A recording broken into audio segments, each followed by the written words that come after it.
Hold on, everybody. I'm doing neck exercises. Oh.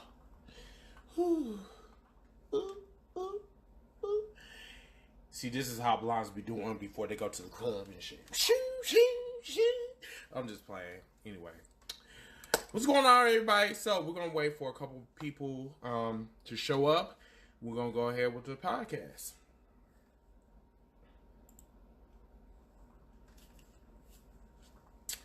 Hey, Danny, what's up? Hey, Jeffrey, what's going on? Matt, what's going on? Welcome to everyone that is coming on the podcast. We're going to start in 1 second. I haven't did my promo. I haven't did my, my usual stick. So, just waiting for a couple people to come on and then we'll go ahead and start. All right. And as always, everyone, please share the hell out this podcast, please. We're going to have an awesome evening. And we'll make sure we get as many fans in here as possible. I'm just here to give you guys life. I'm happy to be on here this week. Let me see. We are 4 weeks away from WrestleMania, and trust me when I tell you, I am hyped. I'm actually hyped for this WrestleMania. I can't say that about a couple weeks ago, but whatever. I digress. But overall, I'm happy. And we're gonna definitely talk about that this evening. Let's see who else came on here. Julian, what's going on? How you doing? What's going on, Eric? How you doing? Tori. Furman, what's going on? Ace, what's going on? Hill Carmichael, what's up? How you doing? Max, what's going on? Mr. Smith, what's going on? How you guys doing? Jeff, oh, well, I already went back because it's up already. Okay, all right. So, let me go ahead. I'm almost done sharing the podcast, everybody. So, I know everybody's anxious to start. Trust me, I'm anxious to start myself because I got some. We really need to talk this evening. All right. Let's see. Okay. All right. I think I got everybody. I think. Okay. Best podcast in the world. And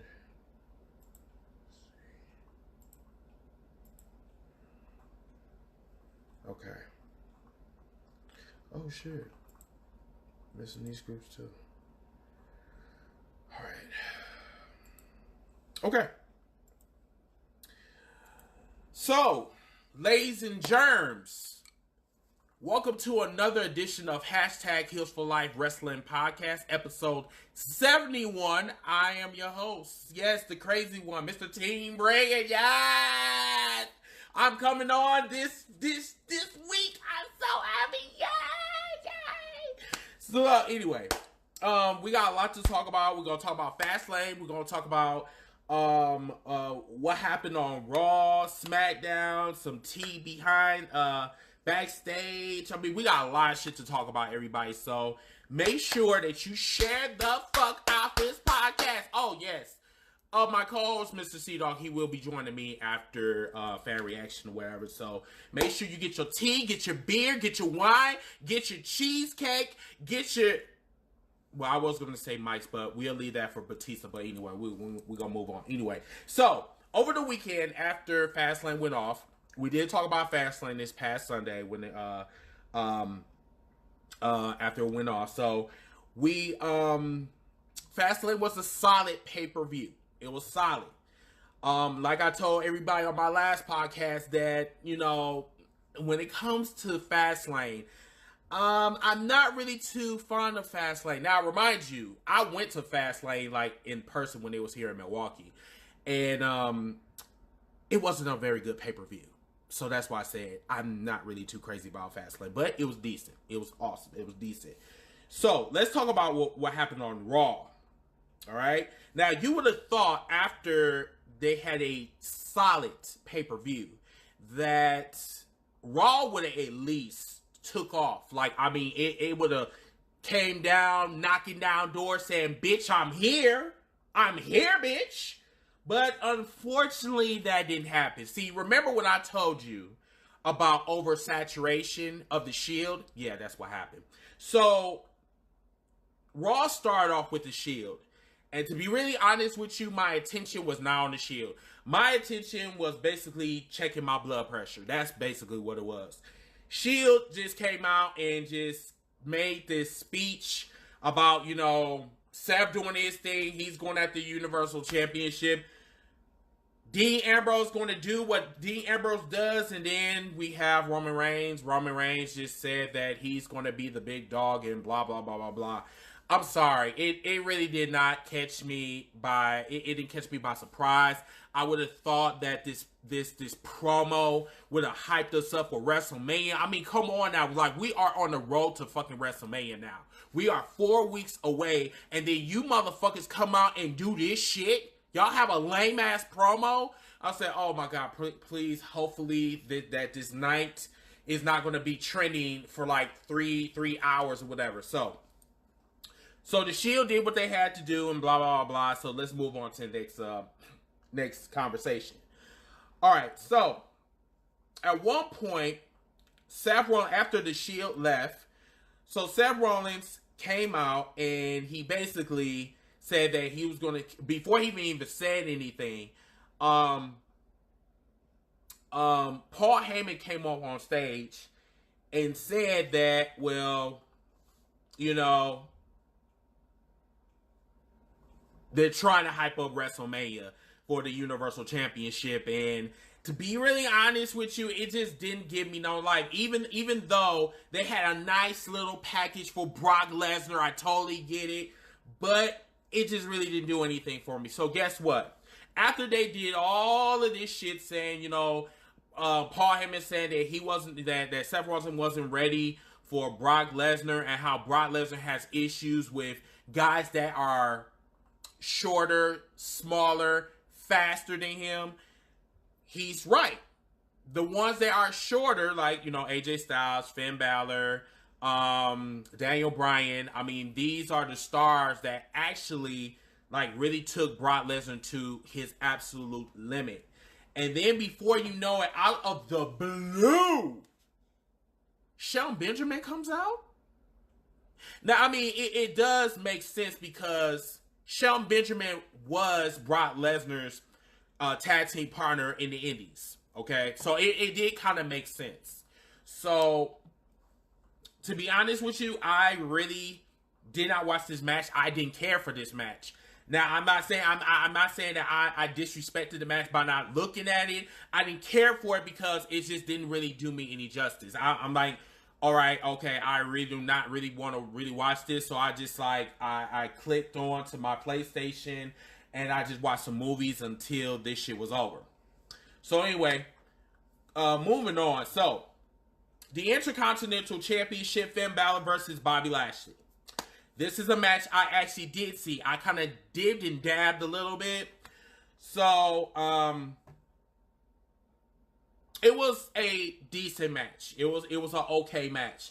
It wasn't like a match that, you know, they surprised us with new tricks and new moves and shit. It was basically just an average match, basically. The match really did not last very long. The match lasted for like probably maybe about 10, 12 minutes, whatever. I said, shit, bitch, I wasn't counting. All I know is Bobby Lashley somehow defeated Finn Balor to win not the Universal Championship, I wish. He won back the IC Championship thanks to a distraction from Low Rush. So, Bobby Lashley, he is the new Intercontinental Champion. Congratulations to him. Now, the thing about it is, with this whole thing about Bobby Lashley, you know, playing hot potato with the IC Championship, I mean, what can I say? I'm like, okay, congratulations, you're a two-time IC Champion. And the thing about it is, I hope that the WWE do something about Bobby Lashley, like after WrestleMania, because like it's getting to the point now, like I do not know why Bobby Lashley is being treated as a mid-carder.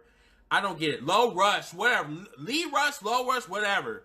I'm just trying to figure out like why in the fuck Lashley is being treated as a mid-carder. Now the thing about it is, this is WrestleMania season. Everything is already booked, so I totally get it. I'm just basically being a fan that's just bitching and convention and all this shit, because I just feel that Bobby Lashley should be on another tier right now, and instead he's fighting for the IC championship with punk ass storylines. Now, I do like his, I do like his new attitude. I totally get it, but then at the same time, Bobby Lashley don't really have that thing called charisma. Yeah. And Finn Balor is just, he's in between, like mid-carder and main event, but because Vince McMahon do not want to push Finn Balor, that's why Finn Balor is in the situation that he is. Now, I did hear from reports that they do have some type of, I don't know, they have some type of plan for Finn Balor for WrestleMania. I mean, I'll believe it when I see it. I mean, like I said, they haven't been pushing Finn Balor except to the IC Championship, but that's about it. Other than that, I mean, Finn Balor has literally been at the standstill with Bobby Lashley. So, I mean, we'll see where Bobby Lashley's going to go with the IC Championship, but I'm going to let you know. Bobby Lashley more than likely is not going to be on the main card at WrestleMania. I just kind of, I see this shit coming. Like, it's like they don't have nothing for him to do. So that's why he's having these punk ass matches with Finn Balor. And that's what I say. Like, he's basically they're basically playing hot potato with the championship. And it's literally losing its prestige. Like, no, let me take that back. Not losing its prestige, but the IC Championship is not as attractive like when Miz had it. When Miz had it, he was busting his ass to defend that belt. Now, can we actually say that the IC Championship is actually attractive? No, it's not. In my eyes. That's how I feel. Oh, excuse me. Someone said that Finn, oh shit, hold on one second. Hold on 1 second, everybody. Hold on. Shit.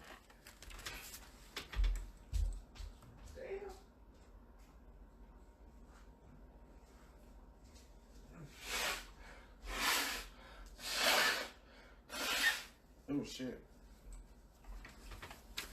There goes my sinuses again. Okay, so let's go on to the next. Let's go to the next topic. Okay, so Ronda Rousey, she comes out and she addresses her actions at Fastlane. So I'm not gonna lie to you guys. I'm actually digging Ronda Rousey's heel turn. Like this is the attitude that she needed. That whole thing about her playing face, completely terrible. It wasn't her. She is a known bitch. I mean, she not a basic bitch, but she's a bitch that basically is arrogant as fuck. She feels that the whole world revolves around her, like Bray Wyatt saying, "Hey, I got the whole world in my hands," on that shit. And like I said, I'm glad that she's actually showing this personality of hers and shit. So after she got done and she just like, I mean, she had a savage promo. Didn't give a fuck. Dana Brooke comes out. And I hate when blinds do this shit, everybody. They come out with them fake ass fucking tears. Why you disrespecting the women's division like that? I worked my hardest to get where I'm at. I'm like, bitch, am I watching a Nancy Kerrigan? No, not Nancy Kerrigan, because Nancy Kerrigan wasn't a blonde. She was a brunette. Excuse me. Hold on 1 second. Let me get to somebody that was crying. Hold on. Let me think. Who is a chick that really cries? I mean, like awfully a lot. That is a wait, hold on. I could say Kardashian, but yeah. Because yesterday she was a blonde. Oh, I just don't understand why you doing this to the women's division. You have. I just want a chance. I want a chance. I'm like, girl, stop. Them tears was not moving me whatsoever. I just really wanted Dana to get off of television because that promo was terrible. It was terrible. It was. But anyway, she did get a chance. She did get her ass whooped. She didn't get a title shot or anything, but she did get the beating of her life. And I was sitting there and I was laughing. I was laughing my damn ass off. And hopefully Dana Brooke gets released because the WWE is not doing nothing with Dana Brooke at all. That's how I feel. Dana Brooke really needs to either repackage herself again. I mean, first she went from doing this to doing worldwide, which was totally irrelevant. And now she's going back and she's, doing the crocodile tears or whatever. So I just like, But kudos to Ronda Rousey for that savage-ass segment. It gave me life, so. The next segment, let me see. Hold on a second. Okay, so I don't know if everybody really cares though, but I'm gonna say it anyway. All right, so the WrestleMania 35 host was announced on a Moment of Bliss.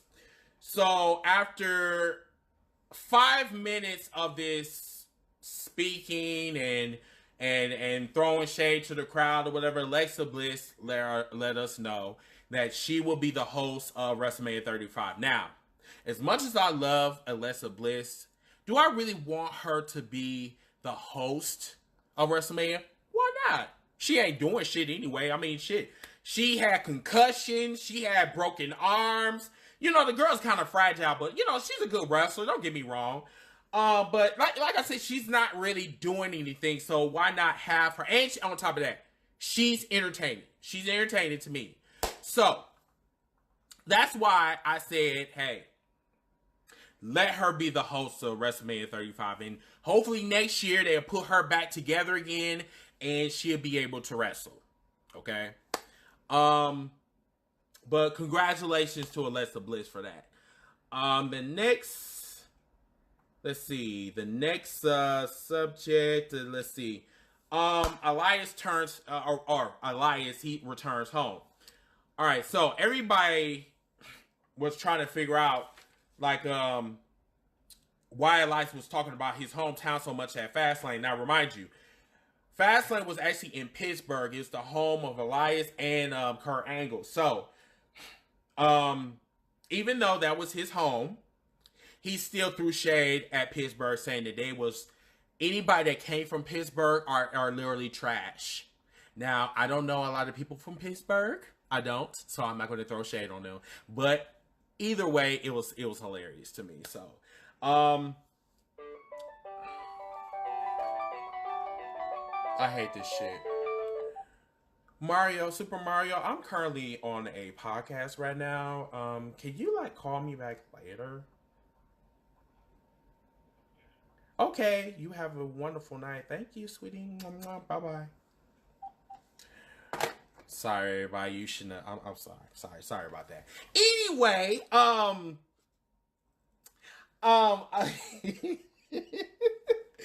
No Way Jose actually came out there and not to throw shade on No Way Jose looking like a annihilator, but I don't know what was up with that damn that his hair. Jesus Christ. Like I said, even though he changed his hair, the man is still trash. That man came out and he got his ass whooped by Elias for interrupting him again. I mean, I don't understand what are they doing with No Way Jose. I'm not going to raise my blood pressure. Is he being used to be bullied or to get his ass whooped? I don't know what the fuck it is. All I know is every time I turn around, I see No Way Jose. he constantly keep getting his ass whooped. And no, there is no lucky guy in my life. No, it's just, you know, one of my friends or whatever. But see, I should have did Elias when he called in, because see, the thing about it is, when people need to understand, on Thursdays, my 2-hour slots is for you guys. Not for bumping and grinding or sexing or whatever. I'm not saying I do all of that, but that don't got nothing. That's another subject for a different day. Anyway, so anyway, that was it was a segment that was really irrelevant, but it was still entertaining. Let's move on. All right. Let me see. Oh, this one. Triple H calls out Batista, or Blue-tista, skinny jeans, whatever you want to call them. So, Triple H comes out, and he demands Batista to come out. Batista comes out, looking like he's the, you know, Five Tops, or, you know, the New Temptations. I don't know. But he comes out there. He has his whole, you know, security group comes out there and shit. And I kind of figured that this was going to be a bad segment, but I was just kind of bracing myself for impact on this one. After 5 minutes, no, not even 5 minutes, because I'm exaggerating. After 4 minutes of dead silence, you know, Batista is trying to figure out what his line is going to be or whatever. He says that, you know, he wants, this is basically what happened for the last 10 minutes. Okay. Thank you, Mr. Pierce with no neck. Give me what I want. So, Triple H said, I'm not going to give you what you want. And then Batista went even higher. Give me what I want! And then Triple H said it again to Dave. And then, like I said, this shit was going on for like at least about 10 minutes. I'm not going to give you what you want, but I'll give you an ass whooping of your life.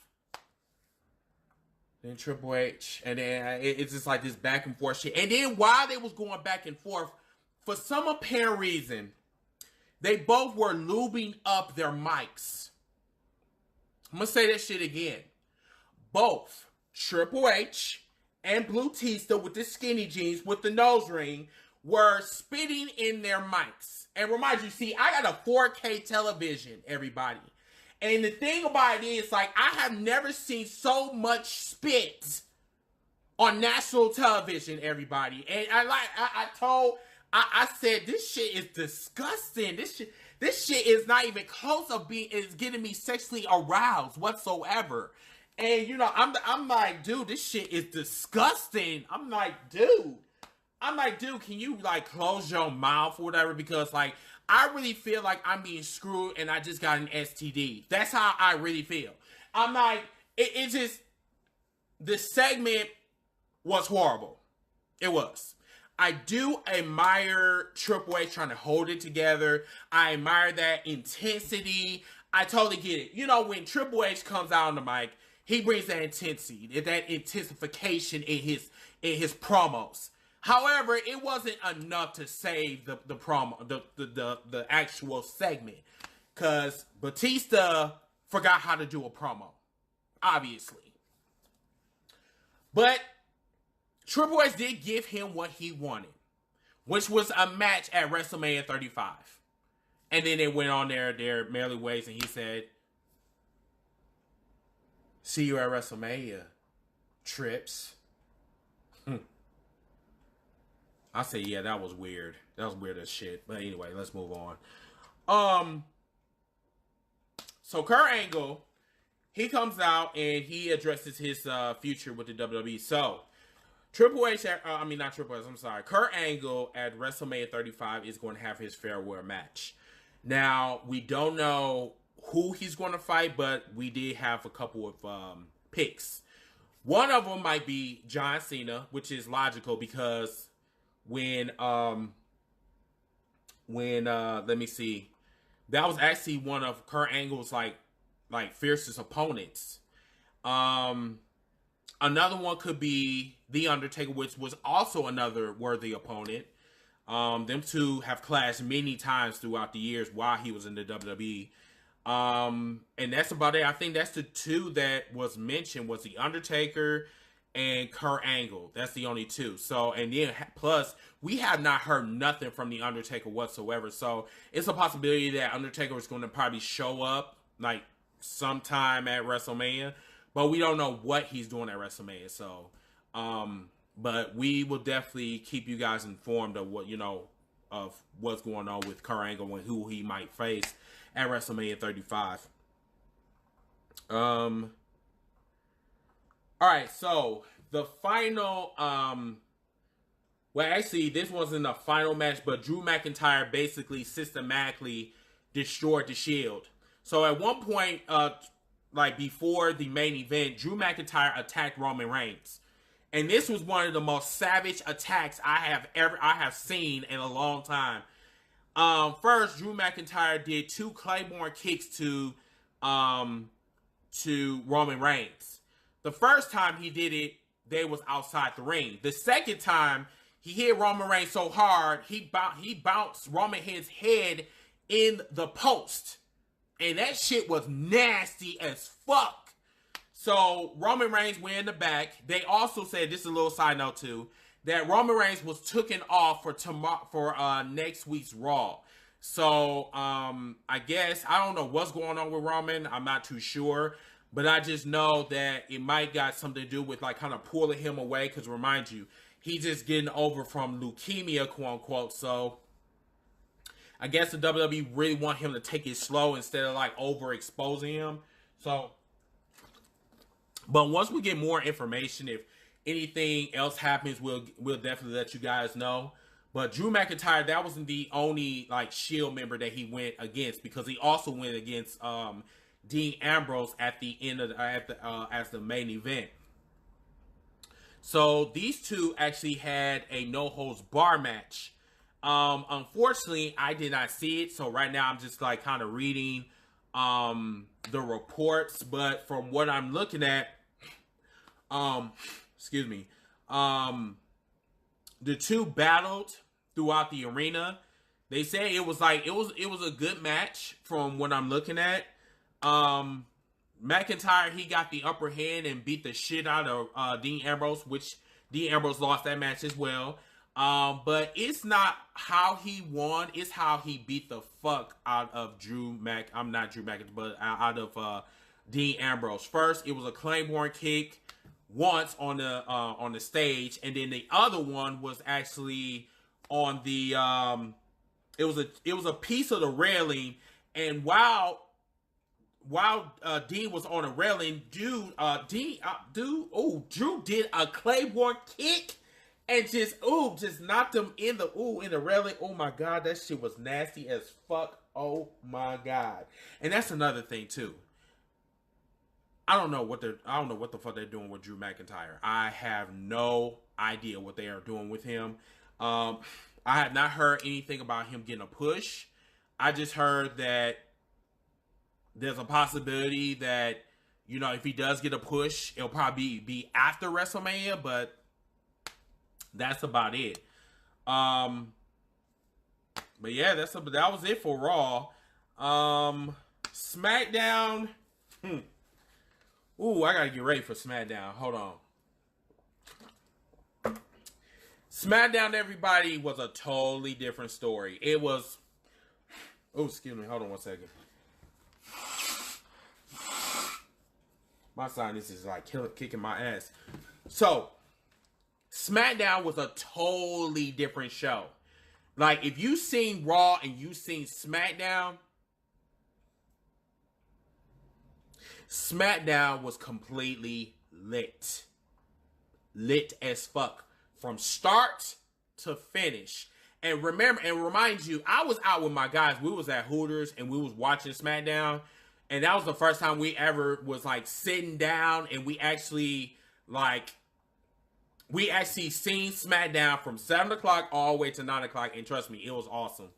So the whole night was all about Vince McMahon getting Kofi Kingston a chance, quote, quote, after he screwed him at Fastlane. So Big E basically Big E and Xavier Woods, they made it known that by any means necessary that Kofi Kingston is going to get their chance. And when they said by any means necessary, that means that somebody's going to get their ass whooped, basically. So let me go back and look. Hold on one second. Well, first, before we even do that, Shane McMahon. Let's talk about Shane McMahon real quick. So Shane McMahon recently turned heel at Fastlane against The Miz. Now, I don't know how to really think about this shit. I don't know how to like really make heads or tails about Shane turning heel. I mean, we seen it coming, but then at the same time, like, I'm like, did I really want Shane to turn heel? I mean, the last time he turned heel was in 2006. And, you know, Shane, whether he's a face or a heel, he's good at what he does. He's a McMahon. You know what I'm saying? They never disappoint. However, I looked at this and I'm like, I don't know if I'm gonna like this.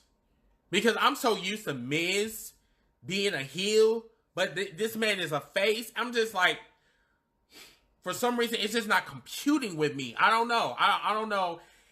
I don't know. It just really wasn't really rubbing me the right way. You know what I'm saying? I don't know if that really makes sense, but it's just, I don't know. But from what I'm seeing, from what I saw, Shane did his thing. So we got like 3 more weeks or like 4 more weeks until WrestleMania. So I'm just gonna see what type of sadistic shit Shane does. But I'm not going to, you know, downplay or anything, because Shane McMahon is known to turn a couple of heads. When we think that Shane is going to be trash, he's actually at his best. So, and I learned that throughout the years of watching Shane, you know what I'm saying? From the beginning, from Sunday Night Heat all the way to now. So we're just going to see what happens with this heel turn. So let's move on. The Usos basically put everybody on notice, even though it was pre-taped or whatever on the promo. They basically called everybody out on the SmackDown brand except for the Hardy Boys. And to be really honest with you, I'll probably single out the Hardy Boys too, because to be honest with you, the Hardy Boys really need to sit the fuck down and retire. Because I don't know. I'm so, after they were done with the broken, woken, woke back up again gimmick, whatever, I'm just done with the Hardy Boys. I'm so serious. Don't get me wrong. I have much respect for the Hardys. I grew up with the Hardys. I followed their career. But at the same time, it's time for them to retire. Straight up. This was the highlight of the night, everybody. Randy Orton and AJ Styles trade insults with each other. Bitch! When I tell you that this was one of the greatest promos I have seen in a long time, that is saying a lot, everybody. These motherfuckers came out with bombs, nuclear bombs against one another. And dude, look, I have said this on this show, I don't know how many times, that when you do a nice ass fucking promo, when you do a promo that is lit, the match could be whack as fuck. The build-up could be whack as fuck. But it takes that one promo to just spark a match. That is exactly what Randy Orton and AJ Styles did. Remind you, they just now building up this storyline, everybody. They just building it up. And as soon as they get into WrestleMania mode, they cut a promo that has literally killed every fucking card on WrestleMania. Just by a promo. Let me just show you let me read to you guys what type of shots they were going against each other. Hold on. Because this shit was hilarious. So let me see. Hold on. I think I got it. I got it right here somewhere. Thought I did. Okay. I don't have it. I thought I did, but I don't. No matter. I got this right here. So I'm gonna tell you guys what happened, okay? So hold on. So at one point, Randy said that their trajectories, or their basically their lines, pretty much kind of, you know, went one way or the other way. You know what I'm saying? So, let me see. So Orton said in 2002 he debuted on SmackDown. Now that's a fact because he did. And then in 2005, he said that in 2005, while AJ Styles was down in Florida and getting a 10 with Dixie Carter, he was becoming the youngest WWE champion ever. He also said at one point in time that while he was doing some, like, he was getting, I think he was doing $10 shows at a gym, he was facing The Undertaker. And then AJ Styles did, I mean, AJ is fucking shady as fuck. AJ gonna say up here, he talk about, well, it's funny that you sit back and you trash the indies, but if you think by doing this,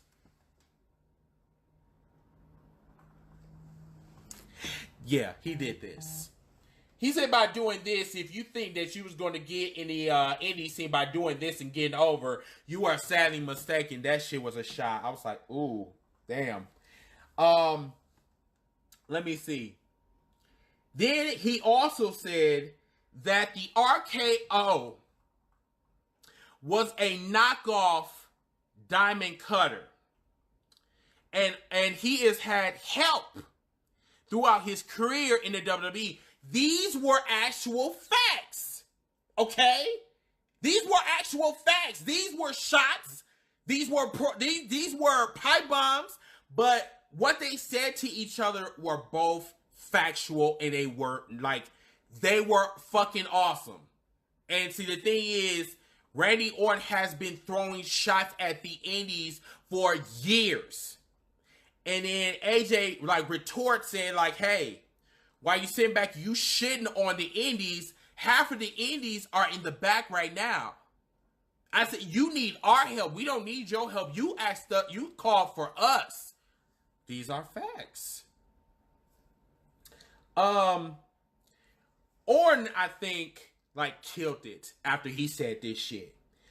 He said that Orton said that he was the landlord of this house and rent is due, bitch.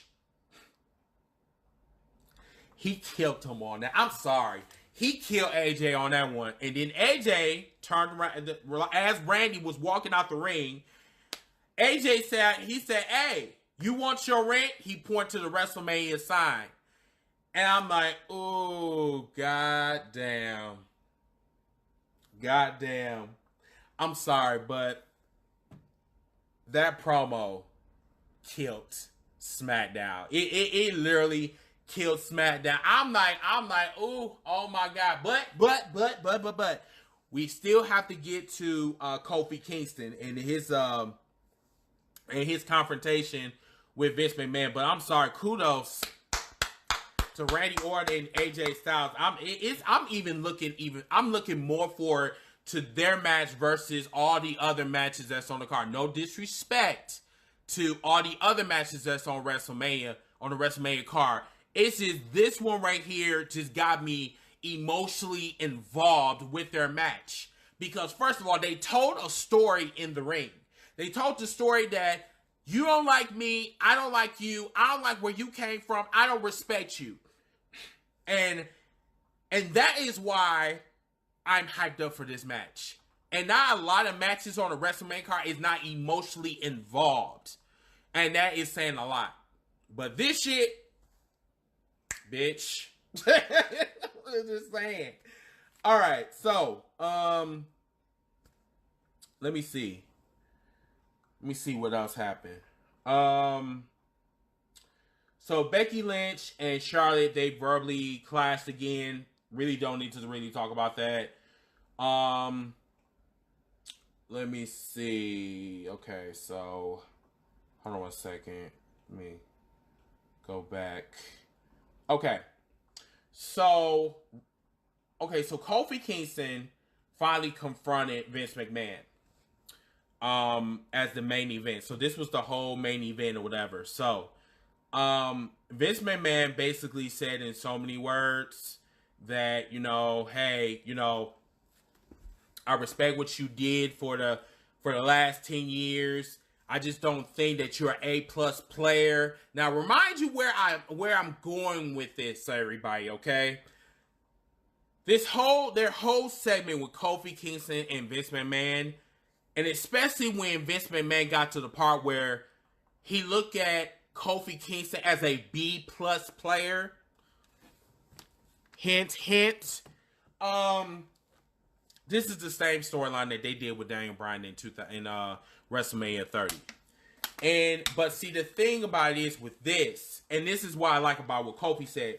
Kofi said this to Vince McMahon. He said, I've never complained about the fact that you never allowed someone like me to compete or contend for the WWE title.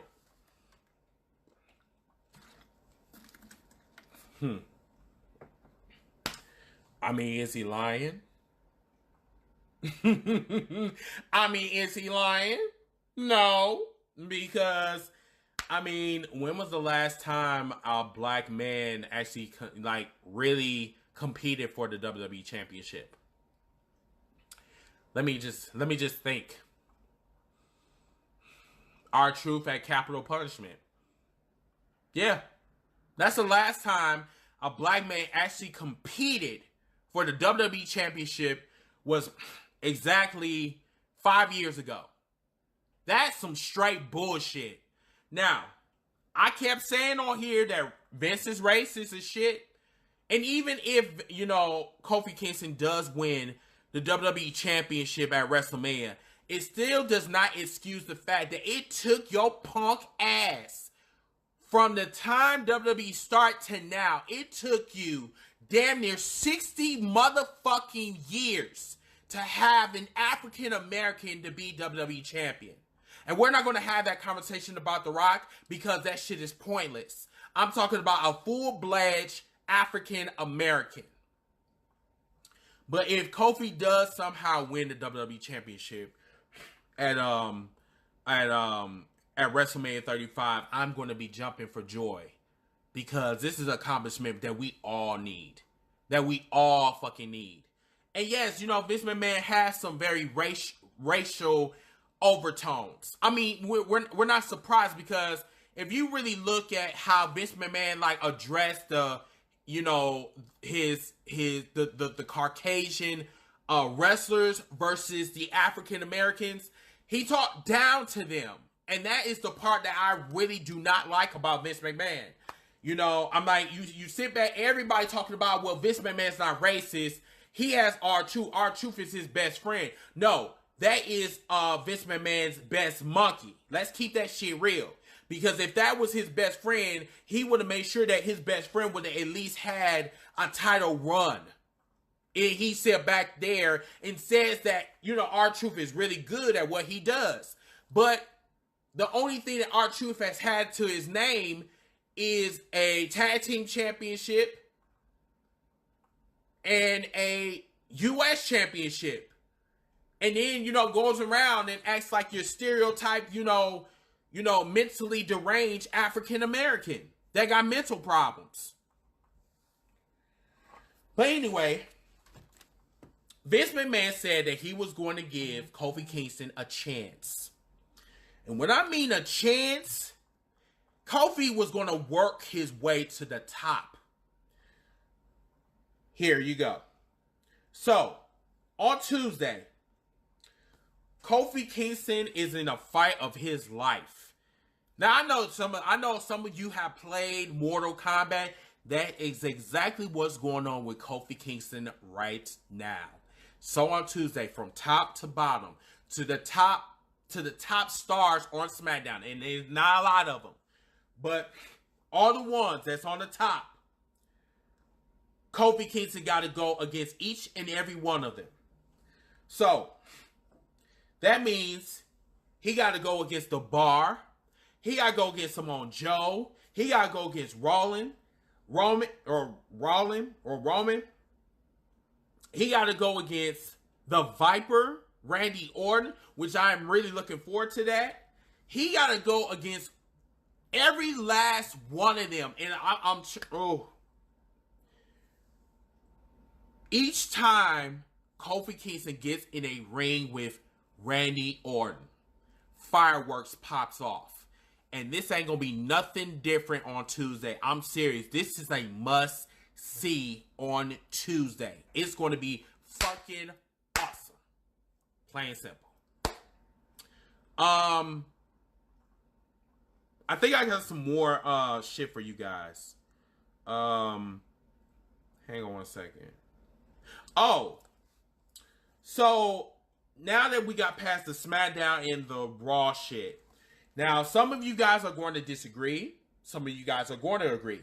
But I still want you guys. Wait a minute. Some of you are going to disagree. Some of you are going to agree. That's why that's what I meant to say. Oh my God, I'm gonna have like an R2 moment. Anyway, all right. So Dave Meltzer said this shit about Stevie Ray. Now, I remind you. Oh, shout out to Harlem Heat, Stevie Ray, and Booker T. They are going to go into the WWE Hall of Fame before WrestleMania. But this is what Big Dave said. He said that Stevie Ray do not deserve to be in the Hall of Fame.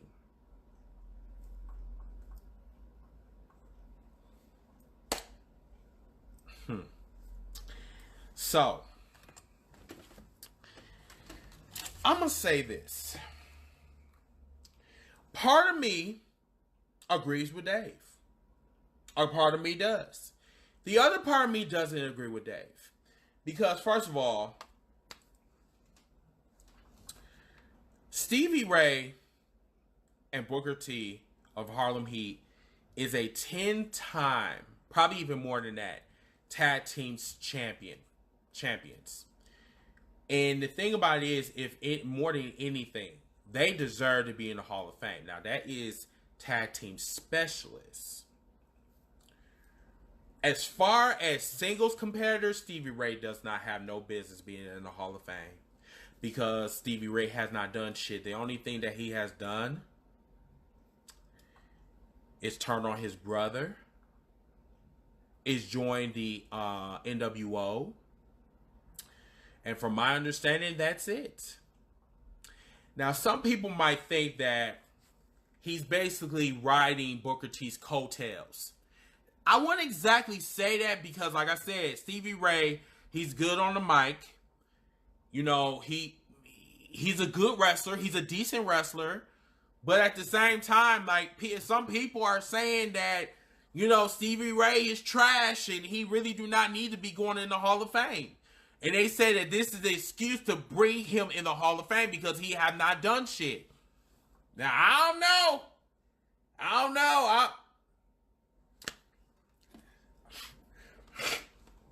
don't know, everybody. I don't know. I'm so mixed with this Stevie Ray shit. Hold on one second.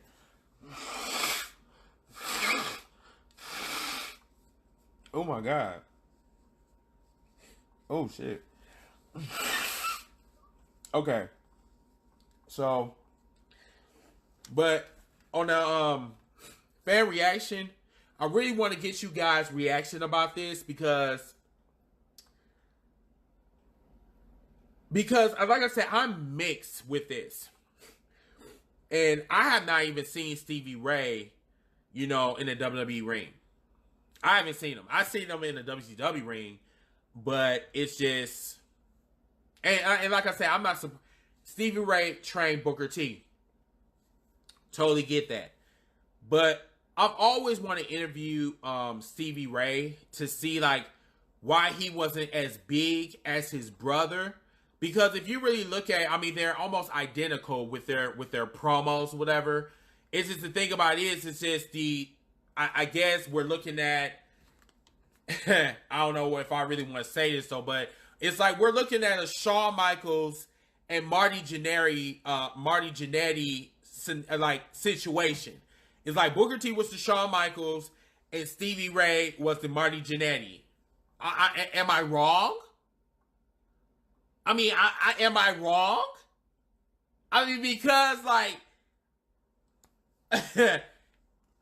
wrestling fans now, unless they went in the WWE Network or they Googled that shit to see who the fuck Stevie Ray was, they wouldn't even know who the fuck Stevie Ray, who is Stevie Ray. They wouldn't even know.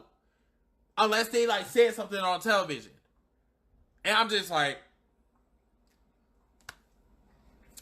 but yes, we're going to talk about that on the fan reaction. Now, before I'm even mention this, because earlier today, they, I guess there were some spoilers for NXT, TakeOver New York. Now, from what I'm looking at, whatever, there are some spoilers. There's already matches that's for NXT TakeOver. So if you guys want me to announce what's going to be on the TakeOver card, I can't tell you right now. So if you guys want me to say it, I will say it right now. If you guys haven't watched it or if this is a spoiler, I won't announce it. So, oh, I thought Julian was talking to me. So what you guys want me to do? Do you guys want me to okay, so don't speak it? Okay, all right. So I won't talk about it then. But I will say this. Ciampa is not medically cleared, which was a no-brainer, to compete for the NXT Championship. So they did have a fatal 5-way with Ricochet, Matt Riddle, Velveteen Dream, Adam Cole, and Aleister Black. I think this past Wednesday. Now, the card is already out, so we'll wait until next week, and we'll talk about that next week. So I'm not going to talk about it right now. Okay? So, okay. People saying they want me to say it. Do you guys want me to say it or not? Because I'll say it right now. I mean, shit, I know. I mean, but if no one have watched, okay, so that's like 5 yeses. Okay. So if you guys do not want to hear me, I'd rather you mute me right now. Yes, I know. I got a lot of them, so I might as well just say it right now. Okay. All right. So for the women's championship, it's going to be Shayna Baszler, Kairi Sane,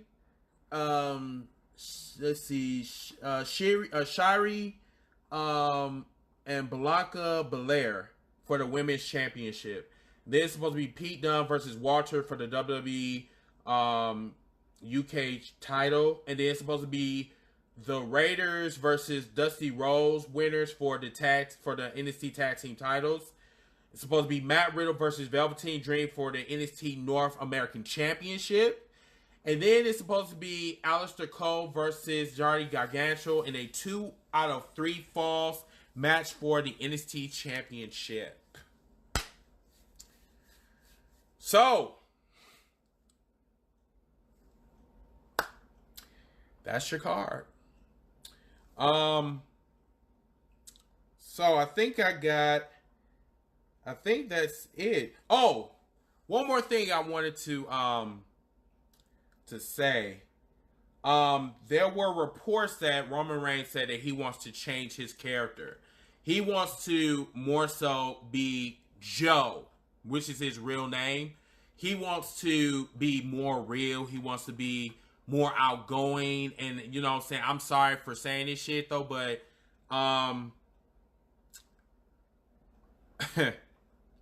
Roman, you're not going on a fucking dinner date, bro. You're not going on a dinner date. And the thing about it is, like, in order for you to get over, you really need to show some more personality in you other than being a face and talking about I'm the big dog.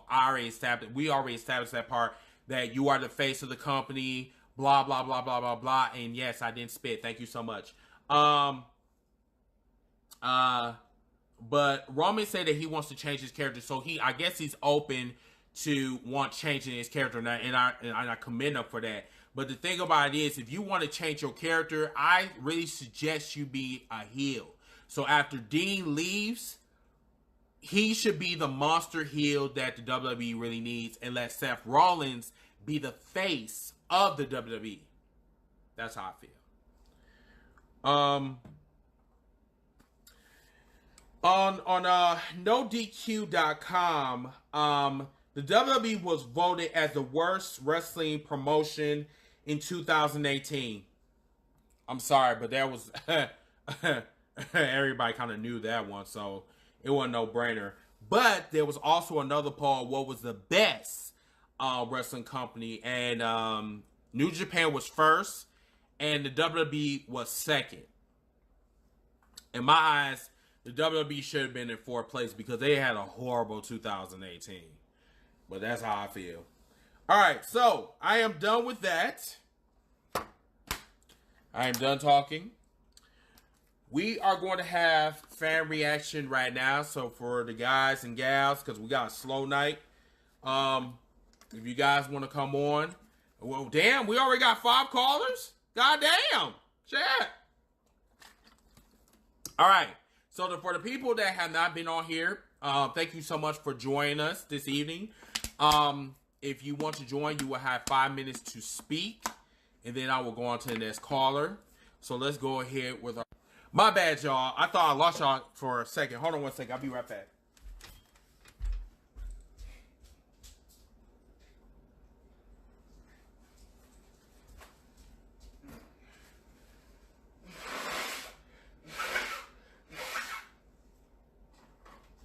Sorry, guys. My sinuses is really kicking my ass. Oh, my God.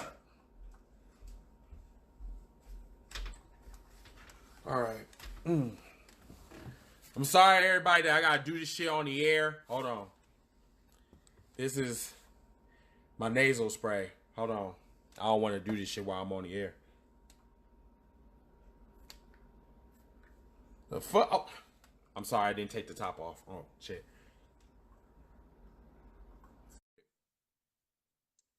We're going to bring on Chris. What's up, Chris? Not too much. So, you are a new caller, if I'm not mistaken. That's what you want to call it. Whatever. Okay.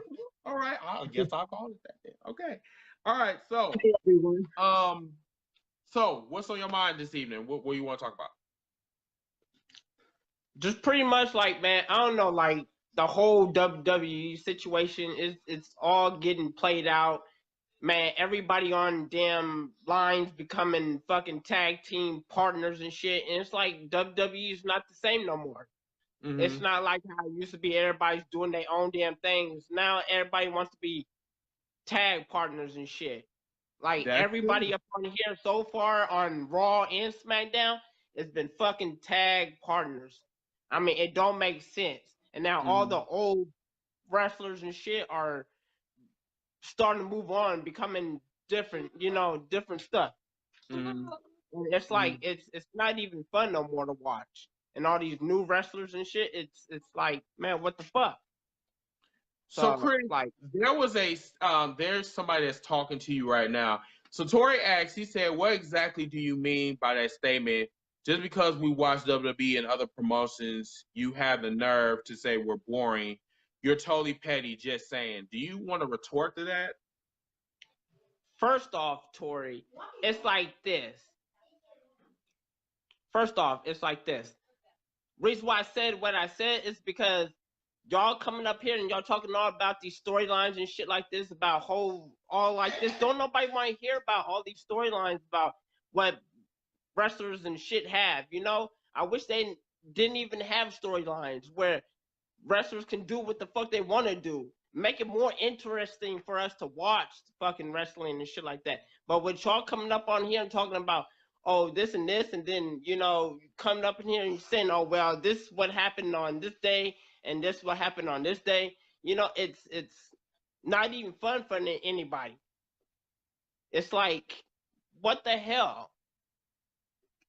So let me, Chris, let me ask you a question. are you disgruntled with the WWE or are you disgruntled because of the fans? Because it seems like you got some aggression going on with you. So I just want to know. I just want to dig in your brain real quick. No, it don't. Simple fact is that I just get tired of fucking goddamn watching WWE, and then I get up on here like social media or something like this, and then you got people over here talking about what already happened and shit like this. You know, it's like, what the fuck? You know, I wish they didn't even have storylines. If they didn't have storylines, it wouldn't be people up on here talking about what's going on and shit like that. So basically what you hate is you just hate the spoilers. You hate, basically social media, giving out spoilers, you know what I'm saying? So, I mean, I definitely agree with you on that one because, like, social media is really killing the wrestling business because it's like we can't be surprised anymore because you got fans over here that keeps announcing the spoilers and no one haven't even seen the shit already. And that's why I said you make it bad. You make the experience bad for the people that actually want to see it and want to be surprised. So I totally agree with you on that one. So was there anything this week that you actually liked? Not really. Not really. Not really? So you saying go ahead. Not really. I mean, what I really like, I like to see a match where you wouldn't even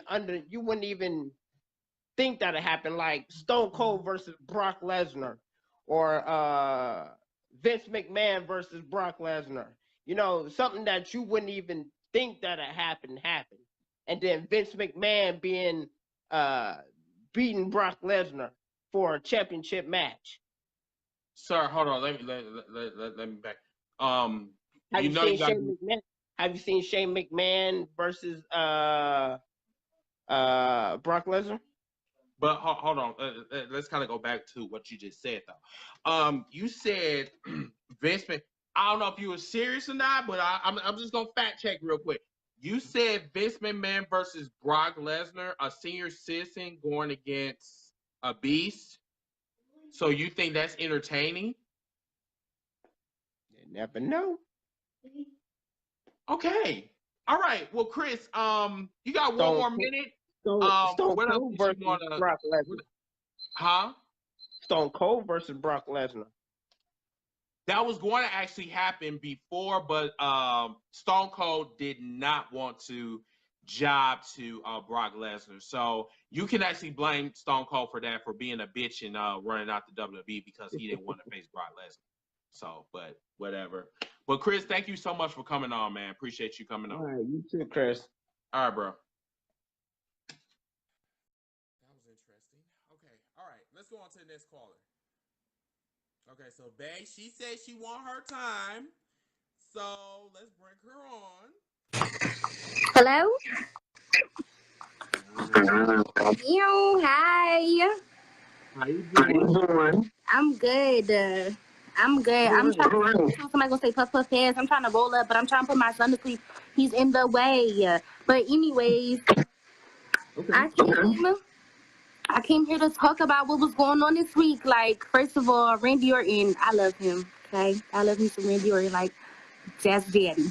But either way, he really did a good promo. I was cracking up in here. I was dying because like that is facts though. But AJ Styles is right though. A lot of indies have come to the WWE and have been shining and have been doing what they need to do to make the WWE look like what they need to be looking like. You know what I'm saying? So right about that.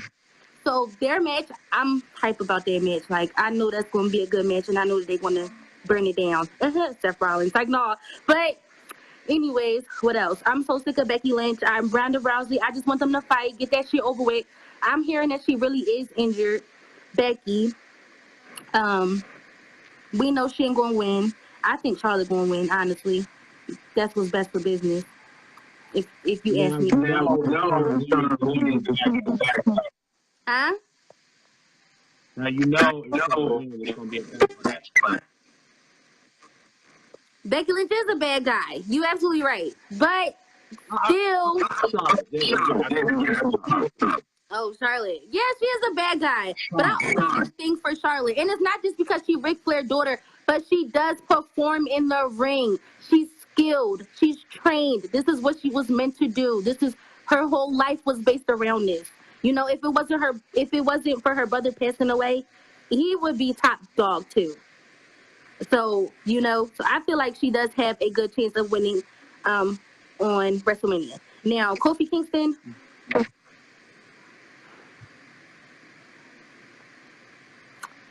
Kofi. I just don't understand why he keeps doing this to this man. Why Vince McMahon keeps doing this. And I feel like, you want to know what I honestly feel like it is? I feel like he's going to have that slot that Daniel Bryan had in the video game. And I feel like they're going to give him that slot. And I feel like that's why they're doing it. And I understand that. But come on now. And then if he does become champion, how long is it going to be for?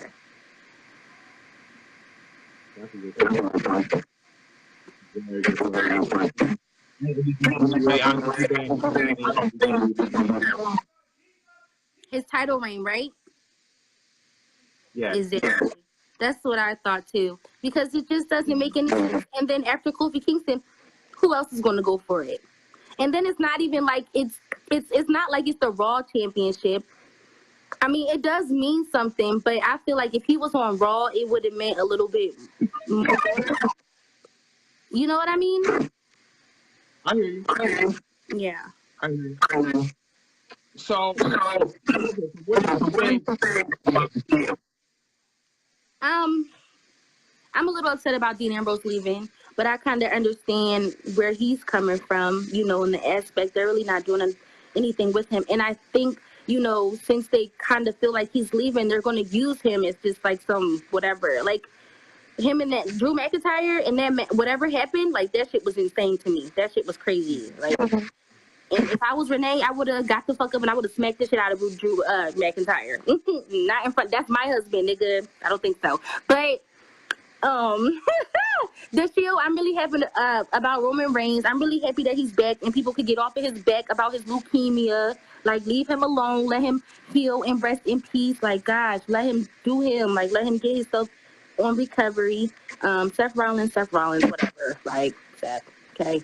But the Shield's gone. So, it's gone. I mean, if he don't leave, then that's good. But then they still going to have to find something to do with him because Dean Ambrose is going to turn into like another Dolph Ziggler. Well, to me, that's what it seems.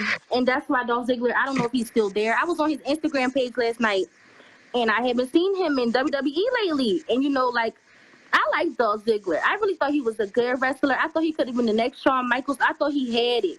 I thought that whole thing with him and Drew McIntyre was it. Like, they was about to go off. I don't know what happened, you know. So I hope that, you know, Dean does find something to do or somewhere to belong, you know, in the WWE that doesn't want him to leave. But, you know, at the end of the day, everybody has their own God in life, you know. You know, WWE isn't the only wrestling company out here. It is big, but at the same time, it's other companies out here. Like AEW, I feel like that's big. I really do. I feel like they're going to be up there like ECW was with WWF back in the day. And I feel like we're about to have competition, and I feel like it's about to get there. Which it needs to be because it's been a long time, you know, and we should bring stuff like that back into the realm. But yeah, I'm probably all using my 5 minutes all up, but I'm done. That's all I had to say. Always a pleasure having you. I always enjoy talking to you. You know, I love you. I always had to come on here. Like, you know, I'm always on here, okay? Don't forget to add me on your live all the time. I will. Okay. Well, y'all say goodnight to my dog. Hey.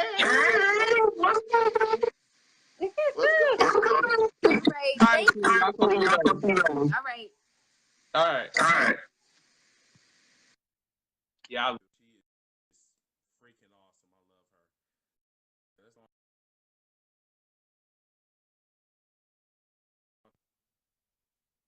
Did I lose her? Yeah. No. Okay. All right.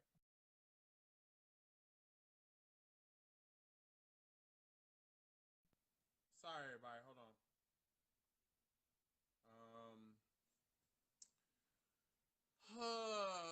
see. Who else?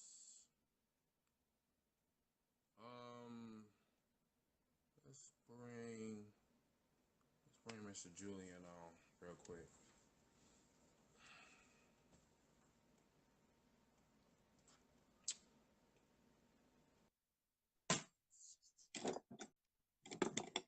What's up, man? What's going on? Not too much. So, seems like you were very vocal on the messages, especially the Stevie Ray shit.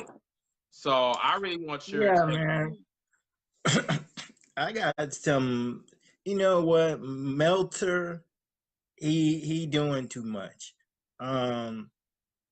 I feel like Stevie Ray, he is deserving to go in, and I'm not saying as an individual, because individually he didn't do anything in his career individually.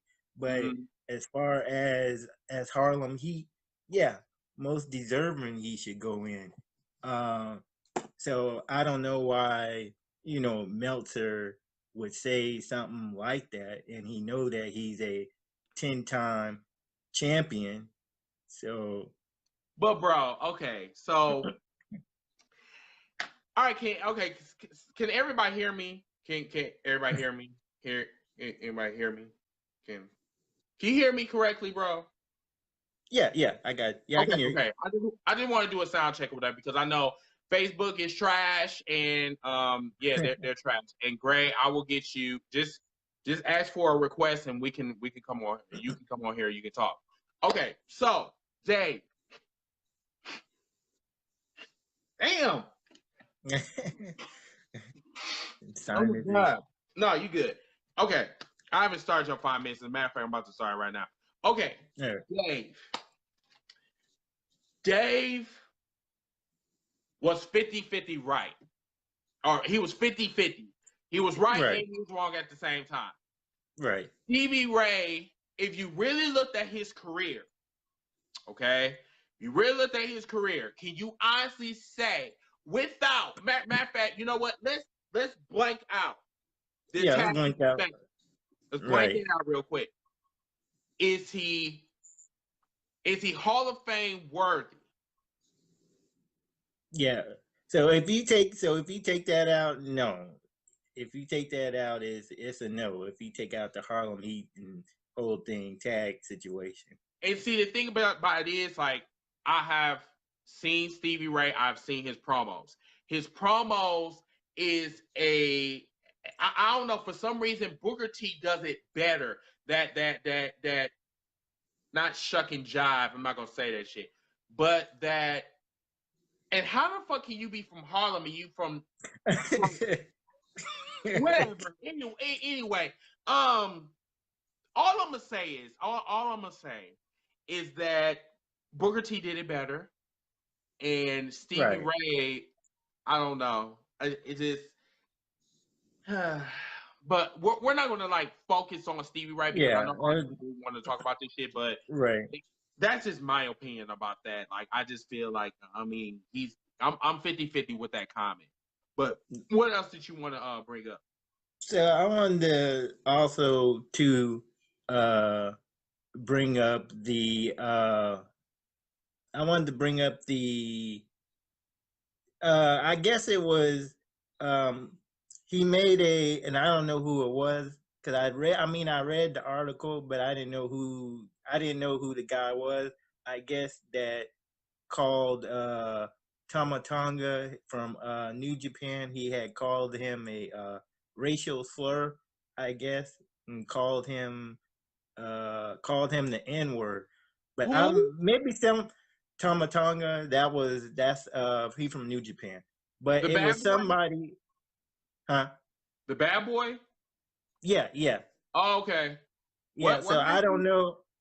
So I guess one of the indie wrestlers, and I guess somebody that come on can help me out with it, the name or Okay. whatever.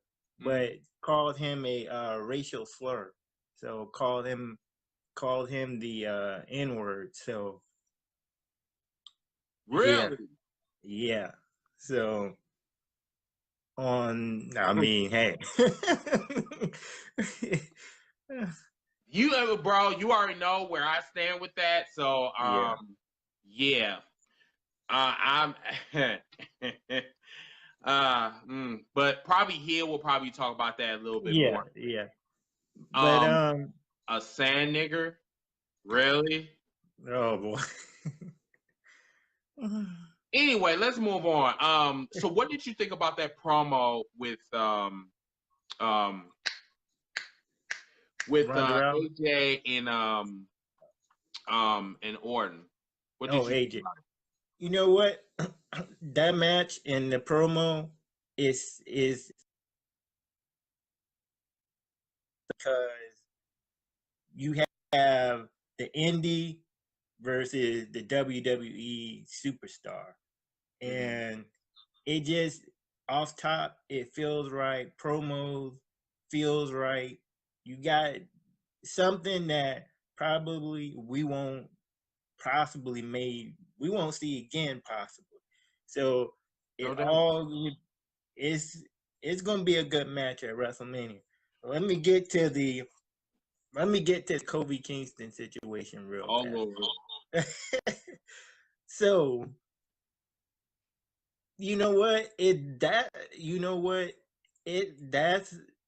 I see where WWE going with it, and I see where Vince is going with it. This is gonna be good. And what I mean by this is let's enjoy this because Vince McMahon is bringing back the Vince McMahon of old. And he said on Tuesday, he said how he owns WWE, how he thinks he's bigger than WWE, and how he made everything.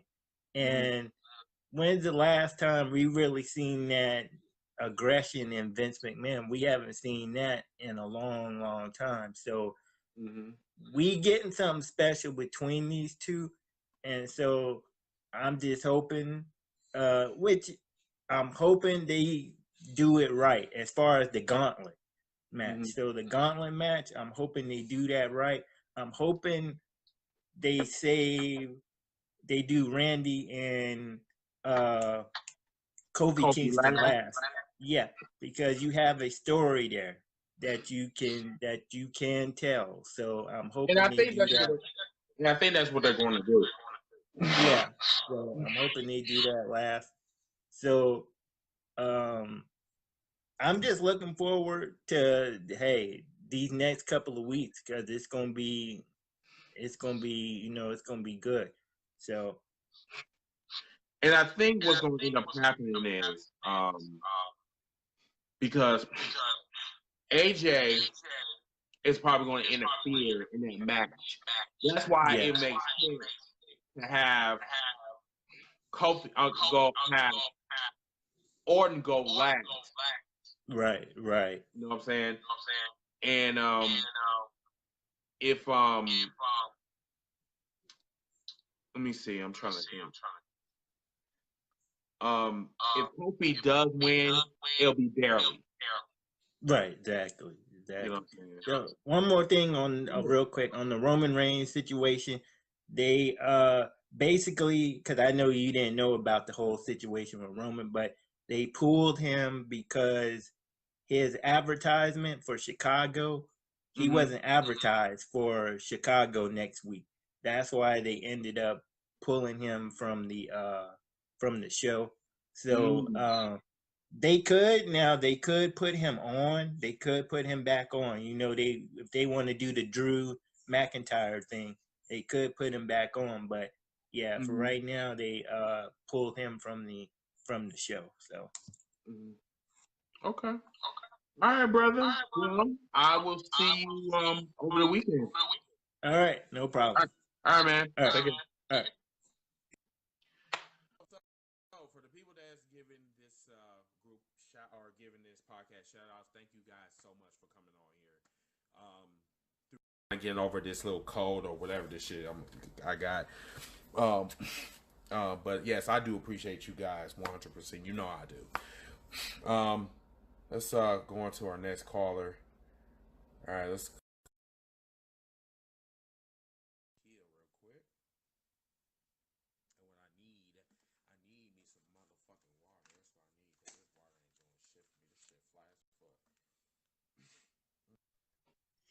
What's up? What's up, man? How you doing? Now, what's up with this heel mania you talking about?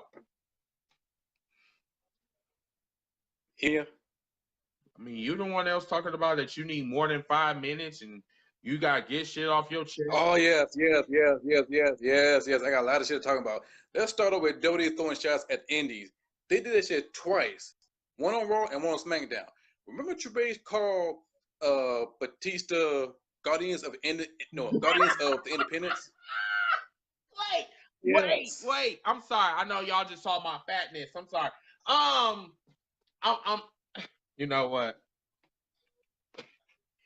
You know, they really been throwing, now to think about it, yeah, they really been throwing a lot of shots. And these have been shots that have been low blows, like really some low blows. But you're right though, like you throw a shot at the Indies, but at the same time, you motherfuckers want to sign each and every one of them. I don't get it. But you know what's the funny part about this?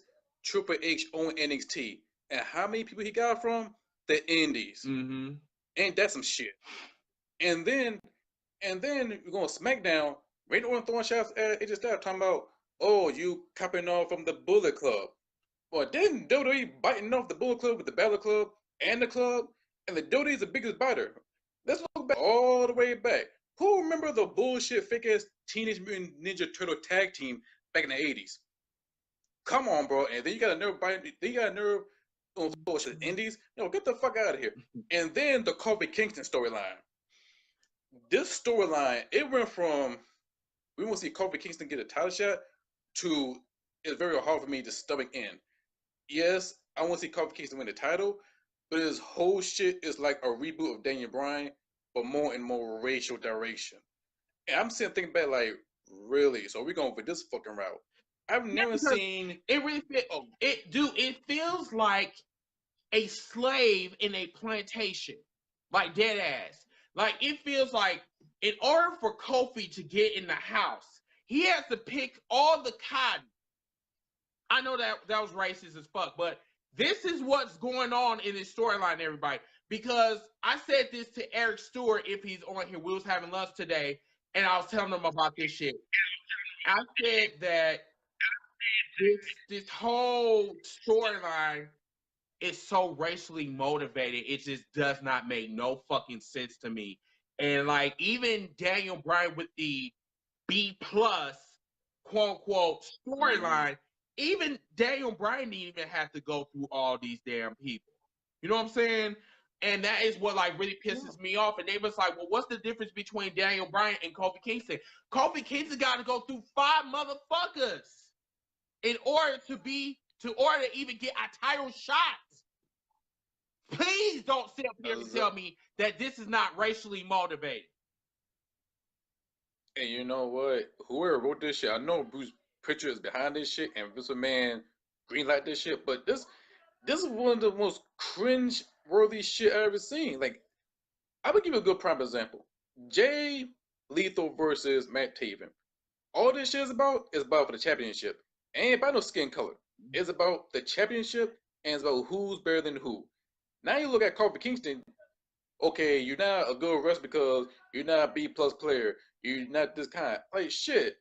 So you try to tell me that you're not getting touched because you're black? Like let's keep it 100 with this bullshit. And the thing about it is they're not. Vince McMahon think we're stupid.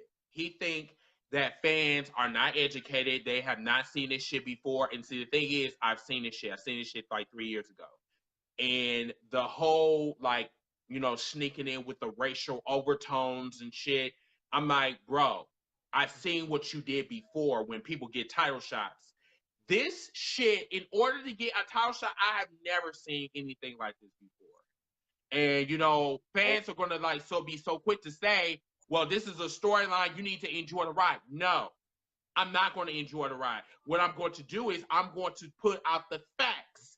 Kofi Kingston, out of all people, number one, he's the second African-American to get a title shot in the last 10 years. How does that work? They making my high blood pressure go. And then on top of that, this is an African American. For the first time in I don't know how many years, probably the first time ever, that an African American is possibly going for the biggest prize in the WWE. But however, he has to go through a gauntlet again. He has to go against 5 people. Daniel Bryan didn't even have to go through that. And that's what pisses me off. And Daniel Bryan just go face Triple H, win the match, and go triple threat and win a title. Kofi Kingston got to go face of 5 fucking people. 5 motherfuckers. And then, where else he gonna happen next week? Like he'll go through another match, and then here's the other thing people didn't know is when Vince McMahon talked to Kofi Kingston about Hall of Fame, you're not going. He said you're not going as a solo. You're going in with the group, the New Day. And I got from that shit. I say that's some bullshit. That sounds like you talking about China. Cause remember, nobody wants to see China be in Hall of Fame. But the only way to get her in if you put the DX, and that's how they bring China into it. So when I heard it, I'm like, you know what? That's some foul, fucked up shit. And the other thing, I'm gonna talk about Ronda Rousey, and then I'm gonna talk about the Harlem Heat after this one. Mm-hmm. I think after Ronda Rousey get that much push, I think she gonna walk away as a champion at Mania. Here's the reason why: you don't pull the plug on momentum, and you don't pull the plug on money. Right now, Ronda Rousey is money, and now that there's some small rumors that Saudi Arabia is thinking about having women wrestle over there. If you bring in a big name like Ronda Rousey, I heard they're gonna bring some more money. Even though it's a blood dirty money, WWE will do that shit and sacrifice Becky Lynch and Charlotte for Ronda Rousey. Have her wrestle in Saudi Arabia, and then somehow, some way, she's gonna lose that Money in the Bank whoever cash in on her. So that's what I see from Ronda Rousey. Now let's get to the Harlem Heat. I'm a big fan of Harlem Heat during the WCW days. I'm a little late bloomer, but I know who the Harlem Heat is. The dopest black tag team wrestlers of all fucking time. Now, does Stevie Ray deserve to be a Hall of Fame? Of course. He's a former multiple-time WCW tag team champion, former WCW television champion, former member of the NWO member, the black and white brand where they're splitting up the 2 brands. And of course, Stevie Ray had some great moments, like him against Booker T. That's one of the dopest feud ever. Like my favorite moment when Stevie Ray got his tag team partner Big T, he got his lawyer, and he didn't want to take away all the property from Booker T. So they took away Booker T theme music and give him that little Mr. Roger theme music for Booker T themes. Small little moments like that, it make it funny. Now, for the tag team, yes, belong in the Hall of Fame along with the rest of the tag team. Hell, we might see the Hardys both be in the Hall of Fame. Hell, even the Steiner brothers. And of course, okay, does Rick Steiner be in the Hall of Fame? No shit, yes. Does both Hardy boys be in the Hall of Fame? Of course. Matt and Jeff become the world champions. Matt Hardy and TNA world champion. Jeff Hardy, WWE champion, World Heavyweight champion, TNA world champion. So let me ask you this. The same thing that okay. No, I need to ask you this. Do you see Stevie Ray another Marty Jannetty?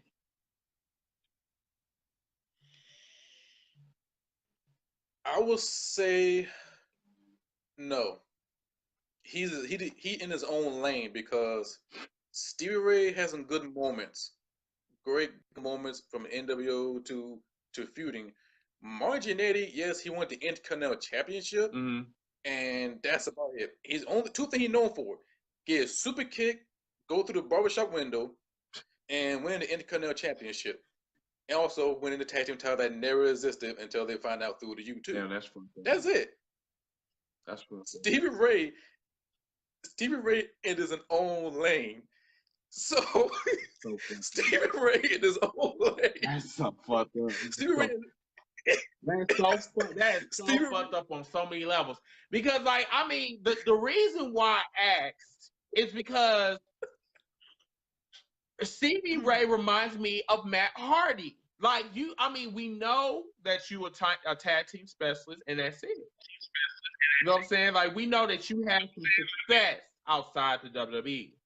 But you coming into a WWE Hall of Fame, not WCW.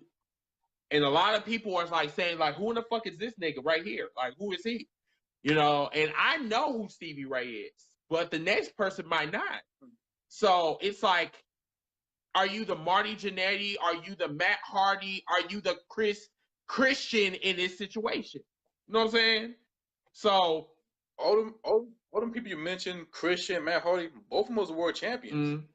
I will compare them to Rick Steiner because Rick Steiner never held a world heavyweight champion, but Rick Steiner has some great moments. So Stevie Ray and Rick Steiner, they're both in the same category, and they both have a great moment between each other. Even though they never had a world championship, the Steiner brothers, they did step foot in ECW. I mean ECW, it's the ECW and WWE, but the Steiner brothers have captured the WWE Tag Team title. Now, as far as Stevie Ray, he never stepped foot in WWE, in which that's a blessing in disguise, because if he would have stepped foot in WWE, he might get treated way worse. So my question to you is, why did Stevie now some folks are saying, like Will said, Williams John, thanks for coming on. He said that Stevie Ray is my brother, not biological, but nonetheless, go out his way for Flex Steel, couldn't ask a better tag team. And like I said, I'm not questioning Stevie Ray the man. I heard he was really cool in real life. Like, he is super, super goofy, super cool, very outgoing. Totally get it. The thing about it is, well, people, please do not get this misconstrued, okay? This is just a conversation.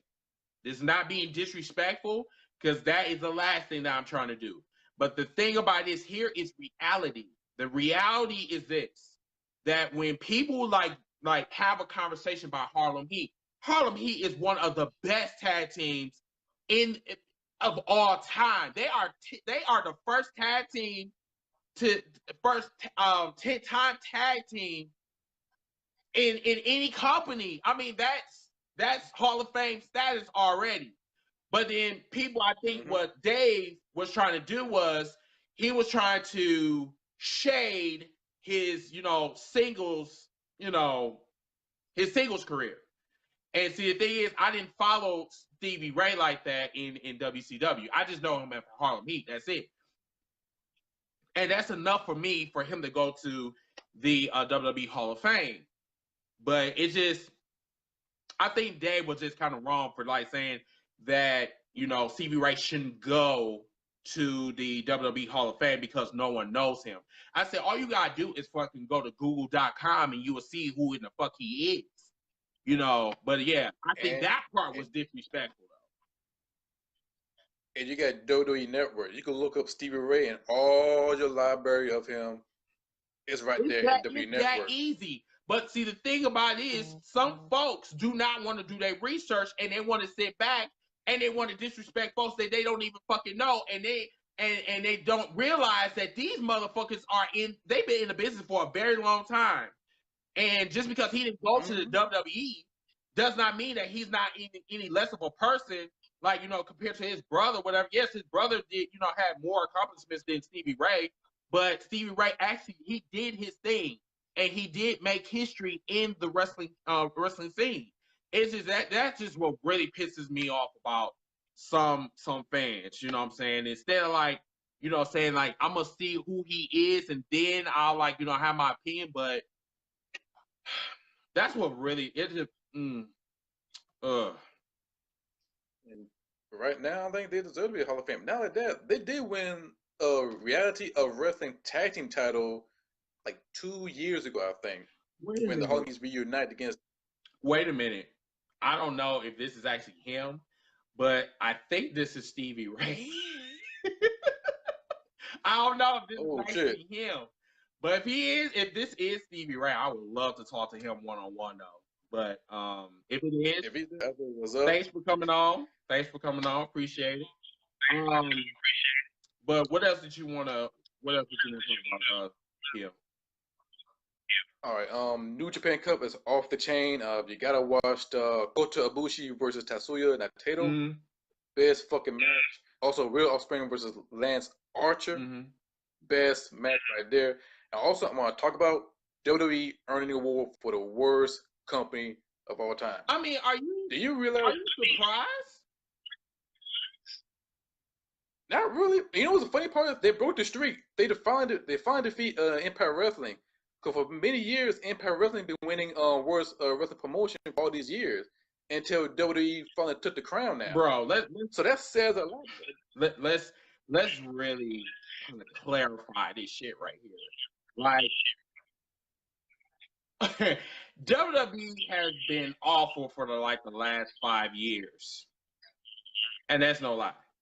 They've been awful as fuck, and they deserve to be the worst in 2018, 2017, 2016. I mean, they are terrible, and now they want to start pushing motherfuckers now, and I'm like, don't you think that it's a little bit too late? They've been voted by fans, and finally they finally see through the bullshit. And now that New Japan, they've been winning best promotion every single year. So right now, I'm glad WWE earned that title for worst promotion ever. Mm-hmm.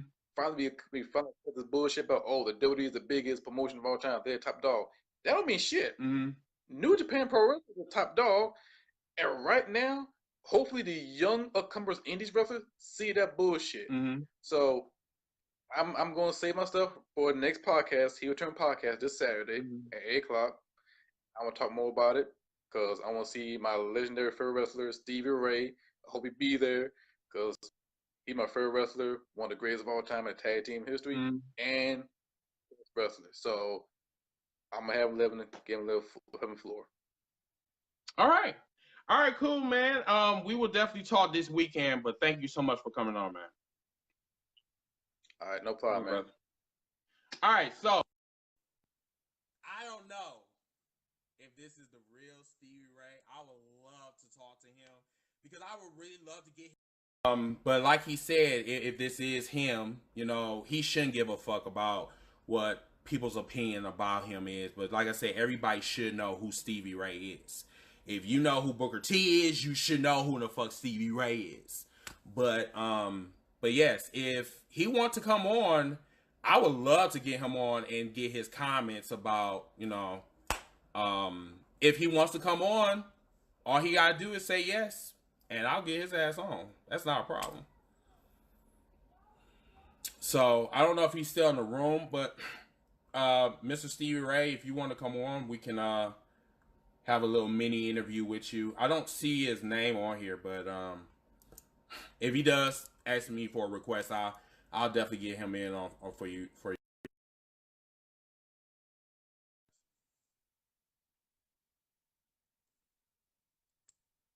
And you know what, Stevie, that is absolutely true, because even though I didn't even see I can't even talk. Even though I did not see WCW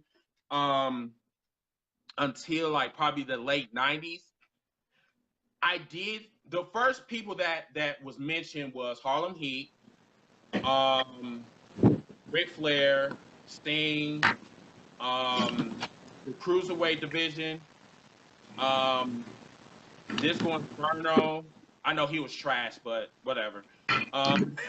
Chris Jericho, Rey Mysterio, Dean Malenko, Eddie Guerrero. I mean, these were the people that I knew. So that's what I'm saying. Like, whoever do not know who the fuck Harlem Heat is smoking crack. Plain simple. I'm gonna say one thing, Chris. How's it going, bro? First of all, it is an honor if it is the real Stevie Ray.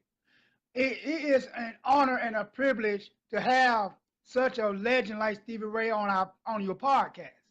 If it is the real Stevie Ray, because he was one of the pioneers I grew up watching over the years in the 90s. And just like everybody was saying, Stevie Ray deserved to be in the Hall of Fame with his brother Booker T.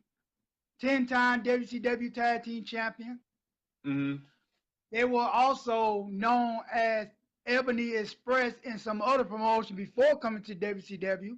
They were also 2-time Tag Team Champion there.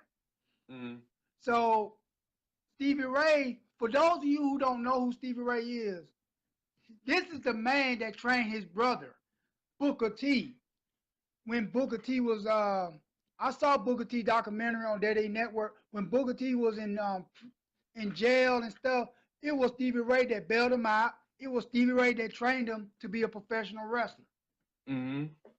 So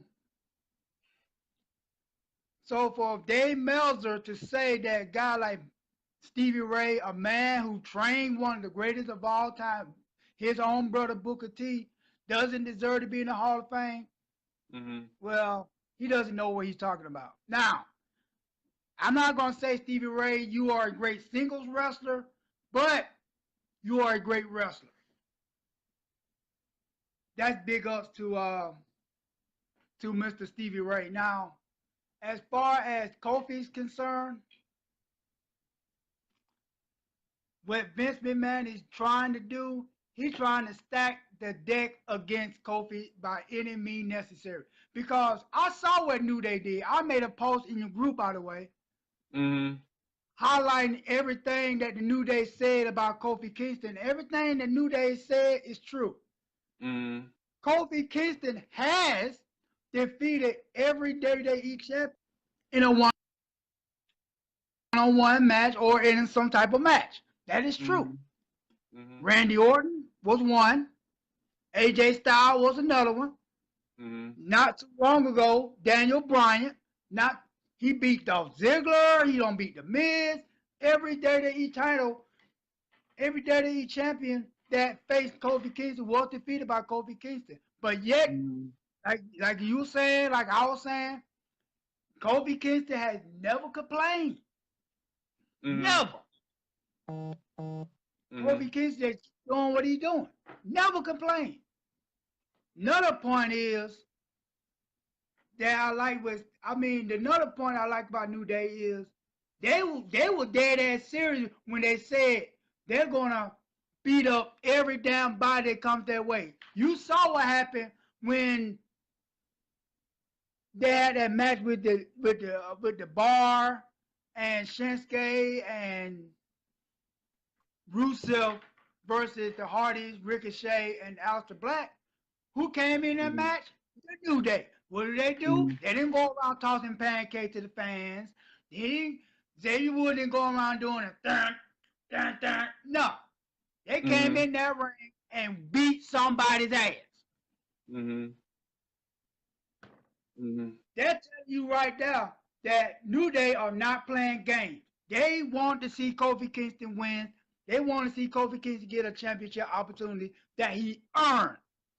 And you know what? Honestly, I agree with the New Day. I agree with you. What you were saying about Kofi deserving the title shot, I agree with everybody else saying. But yet you got these detractors on other groups saying, and I'm not going to mention his name, but we all know who it is. Please don't mention that Bear Buzz name. Please don't. I'm not going to mention his name.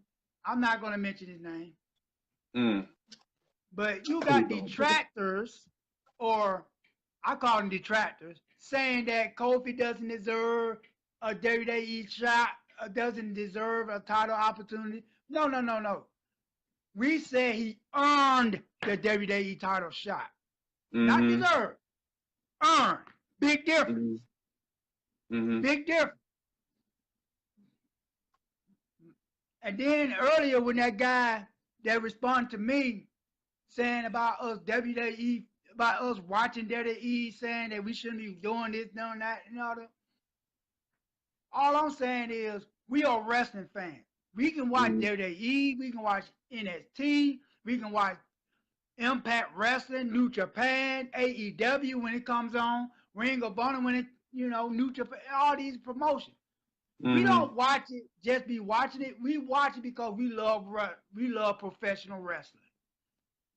That's why I want to say to that guy you brought on earlier. Okay. All right, sir. Well, did you want to say anything else before I bring on this the real Stevie Ray? That's if he's still here. If he's still here, I'm gonna see if I can bring him on. You know what? I do. I wanted to say this to Stevie Ray. Congratulations to the WWE Hall of Fame induction.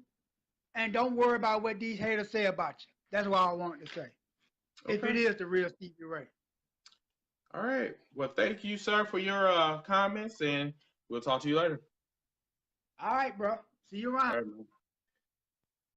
All right. Let's see if he's on.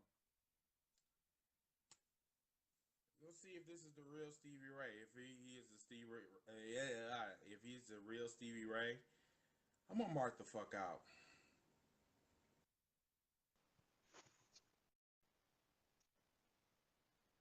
Oh hell no!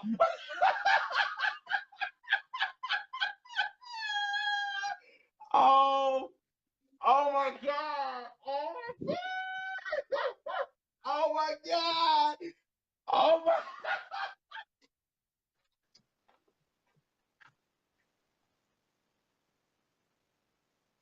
Oh my goodness!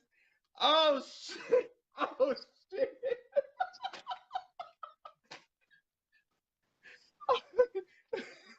Oh shit! Oh my god! I'm up here in tears. Oh my goodness! Stevie Ray. Yeah, what's up? Oh my god! Yeah, what's up? My boy Blake Steele told me to check your show out. So I check your show out, and I see you guys talking about that stupid ass day about Stevie Ray. Oh my goodness! Not that Stevie Ray really cares about what Dave Meltzer said. I don't know Dave Meltzer. I don't know what he looked like. If he fell off a cliff tomorrow, I wouldn't know anything about it and wouldn't even care. But at the end of the day, like I told him, I'm voted into the Hall of Fame by my peers. And I have respect in this business, unlike him, who apparently doesn't have respect in this business. And I'm gonna tell you right now, I'm not gonna say it on your show. I'm listening. The Hall of Fame festivals are over. You're gonna really get to see what I think about Dave Meltzer when I bring my podcast back, and I'm gonna eat him like a bowl of collard greens. Do you dig what I'm saying? I can dig it. I can dig that. I can dig that. Okay, so first of all, Mr. Ray, it is a pleasure having you on my show. I'm marking the fuck out because, like, at first I'm like, Mr. Steve Ray is actually watching right now. Like, oh my god, But okay, I gotta ask you this. Yeah, Why do you think he said something like that? I mean, you are literally a legend. Like, you and Booker T, like, literally are trailblazers in this business, and like, he just like literally shit on you for what? I mean, I appreciate your sentiments, but I'll break it down like it is people like Dave Meltzer who has what I call, well, I got a pretty much a title for people like him, but I'm not going to say it on your show, okay? I'm going to save it.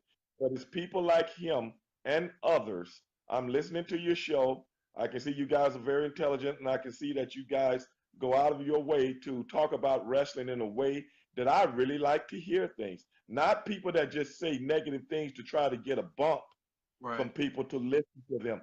Everybody nowadays want to be the Howard Stern of podcasts, and they don't have the intellect or the know-how or the knowledge to do it. Unlike you guys, I was listening to you guys before I started putting comments out there to let you know, and I like that, being African Americans, because let me say this, listening to you and the other brother talk about the New Day and Kofi Kingston and so forth, so on. When is the last time?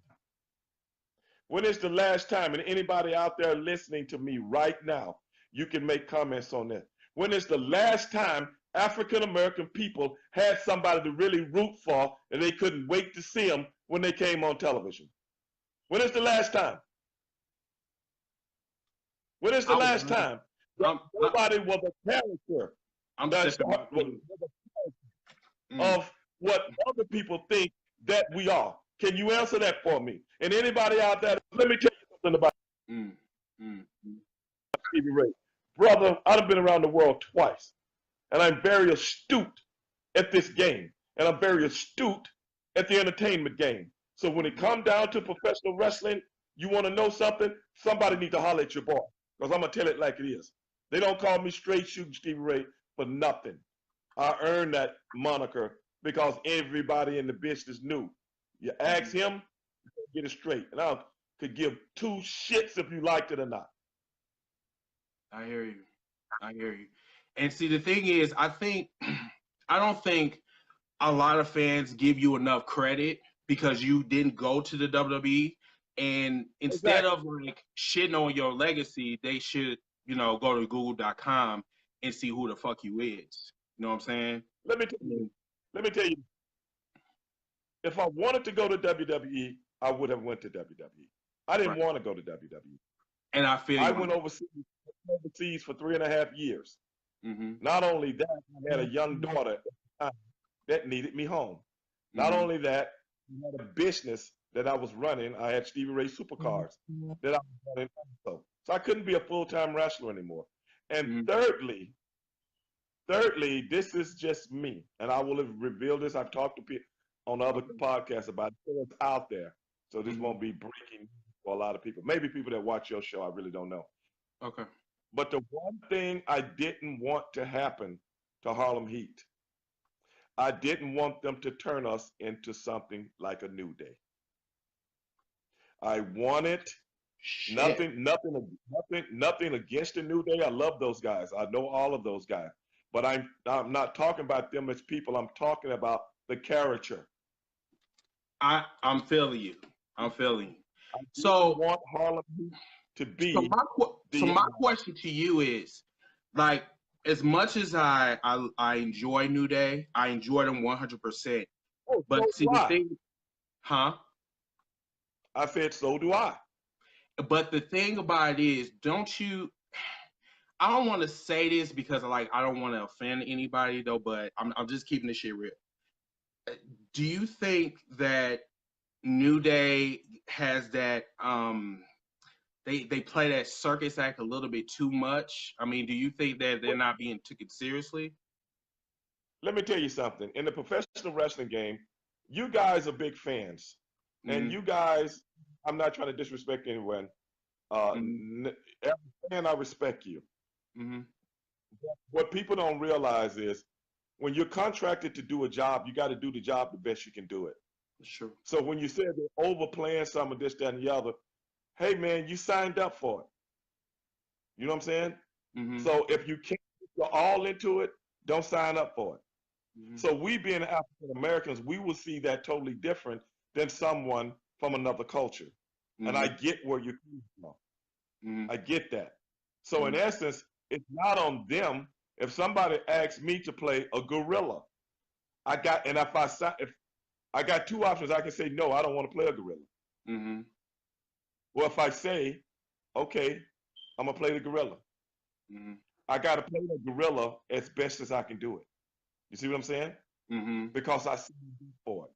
Now, if you think it's demeaning to you or demeaning to your people, you have the option not to do it.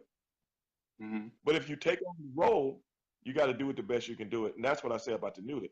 They do what they do very good. And I'm not talking about what they do. What I'm saying is, I'll go back to how Harlem Heat was. People know us as two ass-kicking brothers from across 110th Street, right? Right. I didn't want to lose that and turn into something else, which it may have been that way. It may not have been that way. I don't know. That was just my personal feelings. Nothing toward WWE, nothing toward the rest thing inside myself. I just didn't want a chance. Because if we couldn't be the two guys that came from Global, the two guys that ran Rough Shot through WCW, anything other than that, my heart wouldn't have been in it. And if you're doing something with someone else that's a partner, and one person's heart ain't in it, it's time to let it go. That's just on the artistic side of it. You know what? And I'm so glad you was able to answer my question, because I've been wanting to ask you that question for years. Like, you know, I followed you, you know what I'm saying, when you was in Harlem Heat, and I always like asked myself, like, why did he never want to go to the WWE? So my question is, do you think that you don't have to answer this question, but why do you think that the WWE never made Booker T, WWE champion? I mean, Booker T was a star. Currently, he still is. But like, why do you think they didn't make him a star? I'm like, make him a WWE champion. I can't really answer that, man, but I can, just from my knowledge of professional wrestling and how things go, I honestly believe that, Vince McMahon, from a business point of view,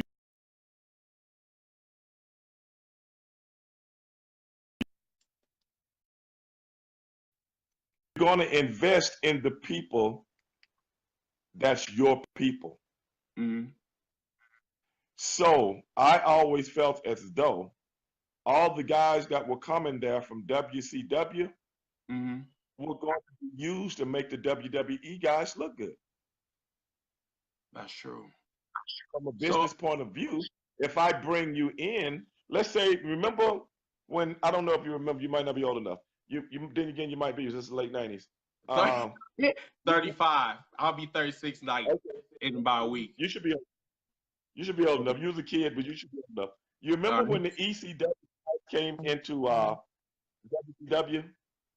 Do you remember when the Public Enemies, the Snowman, and some of those guys, a lot of them came into WCW? If you don't, go look it up. And one of my biggest complaints back then was that, why would you bring in ECW guys and push them on our television show that we done left pieces of our bodies all over this country to get it to where it is? And these guys come from, nothing against the guys. Don't ever think I'm talking about people personally. I'm talking business. Why would you bring these guys in and push them on the guys that made this company what it is? Right. From a business view. If they really could draw money, right, and they really could do what we do at the level of which we did it, then that show would have been as big as ours. Now tell me I'm a lie. Facts. That's 100% facts. So if you are a real businessman and running something, you don't do that. Because now people look at WCW as a small regional operation, just like ECW. That's crazy. That's really crazy. I'm really getting an education tonight. So, okay, so Mr. Ray, let me ask you this. With I'm assuming you following the Kofi Kingston storyline, right? In the WWE currently, right? Okay. Yeah. So we talked about that whole thing with with African Americans, with the how how the WWE don't like to push certain African American wrestlers. So do you feel that Kofi Kingston actually has a chance to become WWE champion, or do you think that Vince is like kind of leading us into like, oh, I'm going to push him, but then I'm not going to push him? You know something? You make a great point. I really want to know. I mean, I got a celebrity on my podcast. I got to ask you because I know that you're very honest, so that's why I say I really want to ask you. I think you make a great point. But in my day, no way. No way. Because see, nowadays you don't have to be a guy that put asses in seats to be the guy. Nowadays, you just got to be a part of the show. Yeah. When I was coming up, I'm going to tell you the truth. You know why they put the belts on us 10 times? What's that? Why? Because we put asses in seats. So we had house shows that sold out because people want to see Harlem Heat, somebody beat us. Because people believe. Huh? So you think that the dynamic kind of changed in the landscape of wrestling? Like now it's all about money versus actual talent. Well, everybody in the business this is the thing about professional wrestling. It's subjective. Just because a person, let's say this Ricochet kid, okay? Very good guy. A lot of flips, acrobatics. Would you mortgage your house to see him? No. Because there's 50,000 Ricochets out there. Mm-hmm. But there's only one though. There's only one. I'm sorry. I'm sorry. There's only one Ricochet. You're missing my point because you're thinking like a fan right now. Okay. You're missing my point. I could take Ricochet off the show tomorrow, and I can bring in another guy and call him, El Duce. That does that same type of stuff.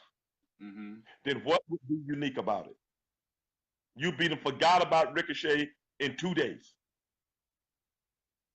You don't realize what. You don't realize what. That's why I say everything's subjective. Performing the uniqueness of an artist. The uniqueness of an artist. You're a young guy.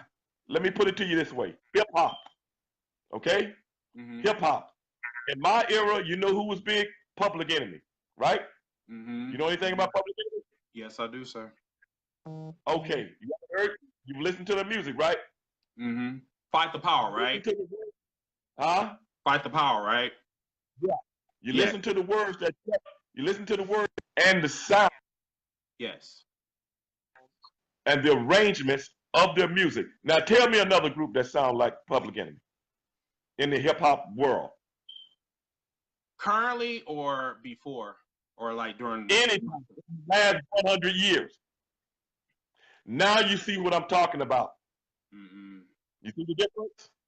Now I'm gonna ask you this. You take 10, 20 hip hop rappers today and put a beat behind them. And somebody don't tell you who they are, and you close your eyes, you don't know who, and they play you 10 songs. Would you be able to name each and every, or how many would you get wrong?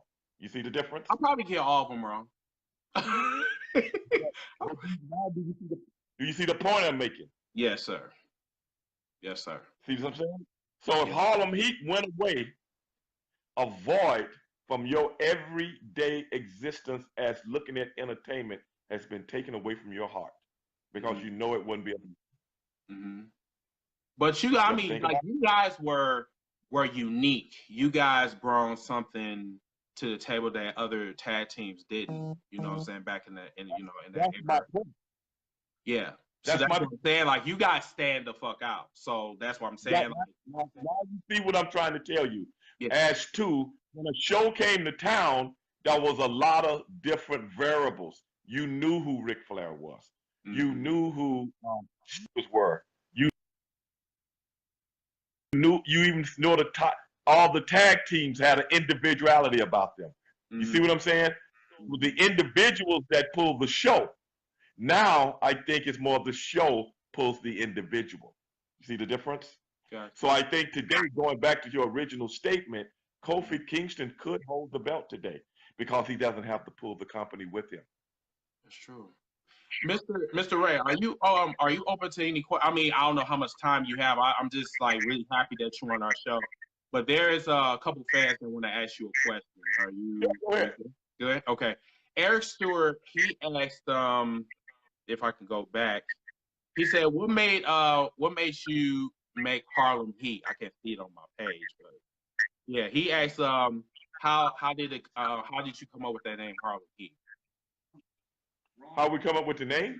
Yeah, how did you come up with the name Harlem Heat? Well, when we were the Ebony Experience in Global, we used to say that we were from across 110th Street, and it was a song by Bobby Womack called "Across 110th Street." So we got that from. So when we got to WCW, well, they didn't want to come. Well, it was something that was going on with some of the I guess licensing, because we were in Global when we came up with the names, but and they wanted to call us something else other than the Ebony Experience. So they started throwing out names, and I remember Dusty Rhodes was like Chicago Heat, and Sid Vicious was like, well, they say they from Harlem. What about Harlem Heat? And we kind of like that, and And Sid was real kind of, Sid was one of them guys like, hey, if I say something, that's how it's gonna be, So I got another guy, question for you. James Childress, he said he asked you, what advice would you give young black wrestlers trying to make it to the next level? oh man, same thing I give the young wrestlers here, man. Just keep working, man, and work at your craft, and don't get caught up in all of this hoopla today with social media and people wanting to be stars before they come stars. It's your attitude and your work ethic that gets you out there. Your attitude and the work ethic, and just keep that in mind, man, because this game, man, is this game really and truly wasn't meant for us. They never wanted us in it, It really, but you're right. We gonna stay in it. So have thick skin, and keep your eye on the prize, man. That's what I can tell young guys today. But not only in professional wrestling, that's in any walk of life. Right. That's in any walk of life. If you want it, you're going to have to work twice as hard to get there. But when you get there, be ready to do your thing.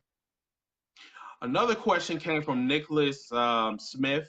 He said, Mr. Ray, what is your biggest inspiration in getting into wrestling? I'm sorry, say that again. It came from, Nicholas Smith. He said, Mr. Ray, what is your biggest inspiration to get into wrestling? Oh, no, I was just a big fan. And just wanted to try it. I never thought about the aftermath and the journey. I never thought about it. Guy was opening a wrestling school here. A guy by the name of Ivan Pusky. He was a ex-professional wrestler. He was opening a wrestling school here, and I'm like, hey, let's try it, And we tried it, and we were just big fans. We never thought about the journey, We just thought about wanting to be wrestlers, man, and he was going to open up a promotion here in town, and that would have been just good enough for us, you know what I'm saying? But it didn't work out that way, and next thing you know, matter of fact, me and my brother had never thought of being a tag team. A lot of people think we were a tag team from the time. No, me and my brother I was always a heel in the business. My brother was always a babyface. Why I always thought about it, I see you as the heel, and Booker T was always like the charismatic one, like that's why I say. And at one point in time, you did turn on Booker T, right? Right. But that's what I'm saying. We never had any inkling of even being a tag team. That was somebody else's decision. Going back to when I was answering your question about the New Day, somebody made us a tag team. So now we're going to have to be the best tag team we can possibly be. That's how it works. But I never wanted to be in a tag team, and neither did my brother. But if this was going to get us through the door, that's what happened. And now that's just how things work out. And then by us becoming a tag team and being real natural brothers, and with the persona of everything, and we would think up different things, verbally, the look and all this, and we started putting time in it, and it worked out. But that just goes to show you right there. You never know what's behind the green door, brother. Miss Bay, she asked you a question. She said, she asked, will you come back? I don't think Mr. Ray even came to the WWE. I don't think. You never came to the WWE, have you? No. No? Okay. So, with that being said, if the WWE offers you a job, backstage, like a backstage, producer, would you do that? I don't know. I have to think about it because I have a lot of things going on here where I live. So I would really have to think about that. I'll tell you something, brother. The last thing I would really want to be doing is traveling.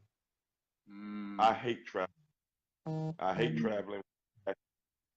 And another thing is I don't have the temperament for the job because I really know, because the respect game is not like it was when I came up, and I don't have the temperament for the job, and I know it'd just be a matter of time before I just go off on something or something. I already know this because I know me, and I'm not trying to be disrespectful, but I know me. So at the end of the day, I wouldn't be happy. But a lot of people don't realize they were trying to get me to come up to WWE back in the day. And I told them I couldn't do it. because I knew my heart wouldn't be into it. And you just mentioned that some of the wrestlers in the back don't have that respect like they had back in the day. Like, Yes. Can you kind of explain what did you mean by that? Are you saying like the wrestlers like today, they don't have the respect that they should have for the business? You have to realize something. In this day and era, in the social media era, you don't have to come. They're just creating professional wrestlers from a factory now. Back in my day, came from all over the country and all kind of different territories. So you had a different outlook on the business itself. You had a different respect from the business. Now, if somebody put you in a training center, trained you how to wrestle, and the next day then put you in one of their underneath categories, then the next day you are wrestling on a pay-per-view. How are you going to have the same respect for a person that put 10 years in on different independents and different territories all over the country and abroad and still have that same respect? It's impossible. Gotcha. It's impossible. It's just like being touted today as a college basketball star or a college football star. Being touted today, made into a superstar because you got 50,000 different sports outlets, all over the country talking about these guys on a daily basis. So when they get to the big time and they're stars and they act like they're still 12-year-old, don't blame them. Blame the culture you put them in. Because they were never taught prize if he doesn't have the same respect as a grown man. No different. I'm gonna take like two more questions for you. John May asks, he said, what's your thoughts on our Anderson's release? It's a very good question. I'm gonna tell you something, and I'm going to well, I won't tell you that. I was about to tell you something, but anyway, hey man, it is what it is, man. I mean, that's the thing about professional wrestling. There are no guarantees. Arn has been there for what, 18 years, 19 years? Just about. Been there for a while. That's a good run. Why he was released, I don't know. Arn is a very good friend of mine. He's one of the few people that I got the ultimate respect for in this business because he was always good to me. And he was always a stand-up guy. And he always showed how to be as a professional wrestler as it pertains to other people around you. I learned a lot of that from Arn Anderson. So him being released is, hey man, it's very unfortunate, but nothing, like I say, no guarantees in this business and nothing surprises me. Okay. And I got one more. Let me see. Cedric Mack, he said thoughts on Mike Tarvander, I believe. I think he was in NXT before, I believe. I don't know what he. I don't really follow him like that, but I don't know what he's talking about. Huh? I don't know who that is. Tarvander. Okay, all right. We'll just move on. Hold on. If anybody else got like a question right now, your time is now because you got to kind of wrap up in a little bit or whatever. Even though I don't want to because it's like a total shock to me. Let me see. Zach asks, he said, is it true you and Booker was born in Plain Dillons, Louisiana, as opposed to Houston? Actually, Shreveport. Shreveport? Yes. Well, is that close to it's only a few miles from Texas. Oh, okay. Because I have to think, I'm just like, I never heard that one before. Okay, I'm gonna take one more. Now I don't know if this was the one that you had. Oh, you know what? Man will be the last one. He asked, what is your thoughts on AEW?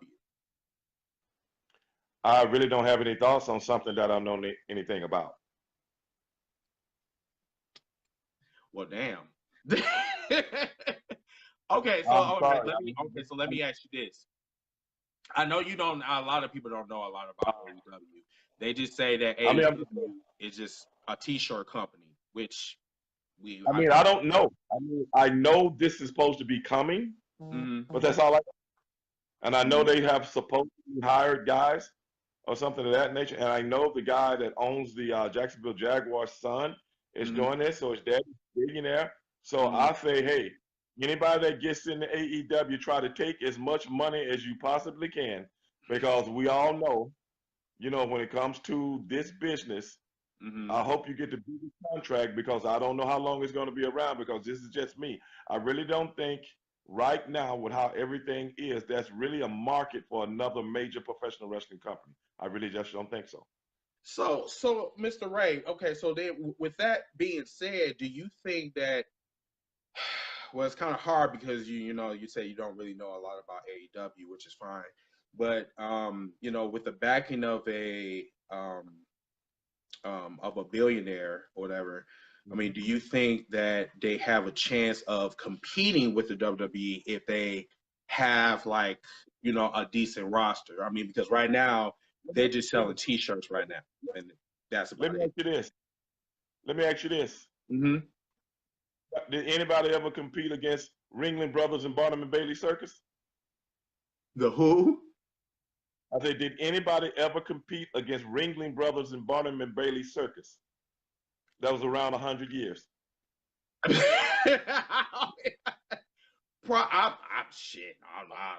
can't even answer that question. There was only one major circus in the world for 100 years. It was a lot of little ones, but nobody ever competed with the big one. So do you think? So do you think? Huh? Go ahead. Do you think somebody compete against the NFL? Are we talking about XFL that, you know, Vince is trying to do reboot? NFL in general, because do you know how long it took them to get? It takes years for companies to become the Amazons of the world. Okay, years to become a mainstay out there that everybody knows your brand, even if they don't have anything to do with your brand. Hard to compete against the big guys. Now, there are the little guys or medium-sized guys. But when the big guy gets out of the pool, everybody knows who he is. That's just America. In essence, Vince will never let you compete with him. He'll figure out a way. He'll figure out a way to keep you down, because that's what they do. That's what the NFL does. That's what the NBA does. That's what hockey leagues do. You can be a little player, but brother, you can't come up here with the big dogs. Don't get on the porch, because I'm gonna push your ass right.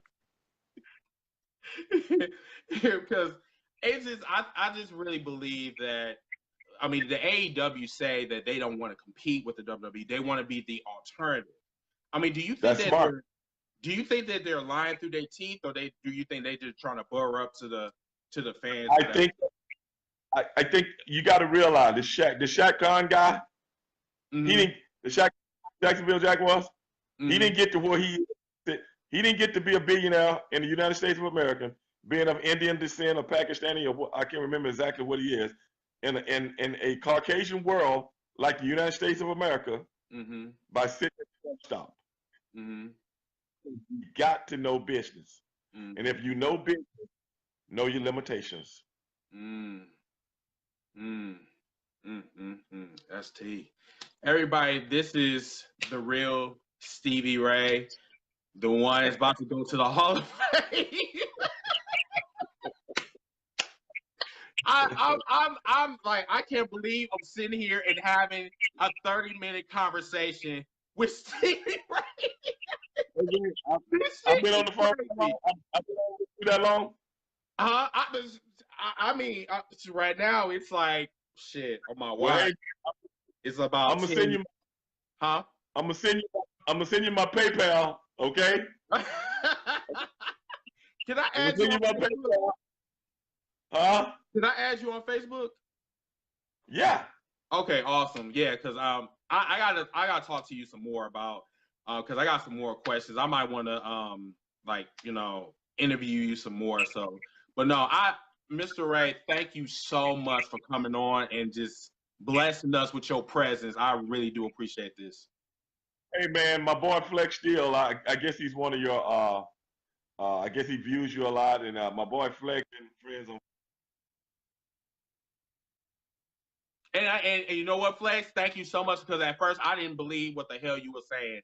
I thought your ass was lying, because you know we do got fake handles on Facebook, so so that's why I said, like, I didn't believe anything that he said. But I'm so, oh Jesus, yeah, oh my goodness. But yes, but thank you so much for coming on the show, man. Thank you.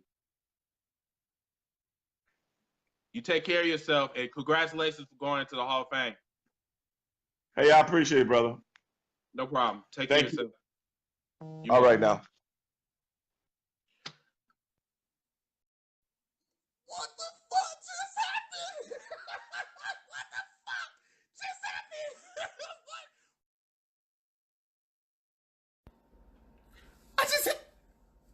What the fuck just happened? Did I just sit here and just interview Stevie Ray?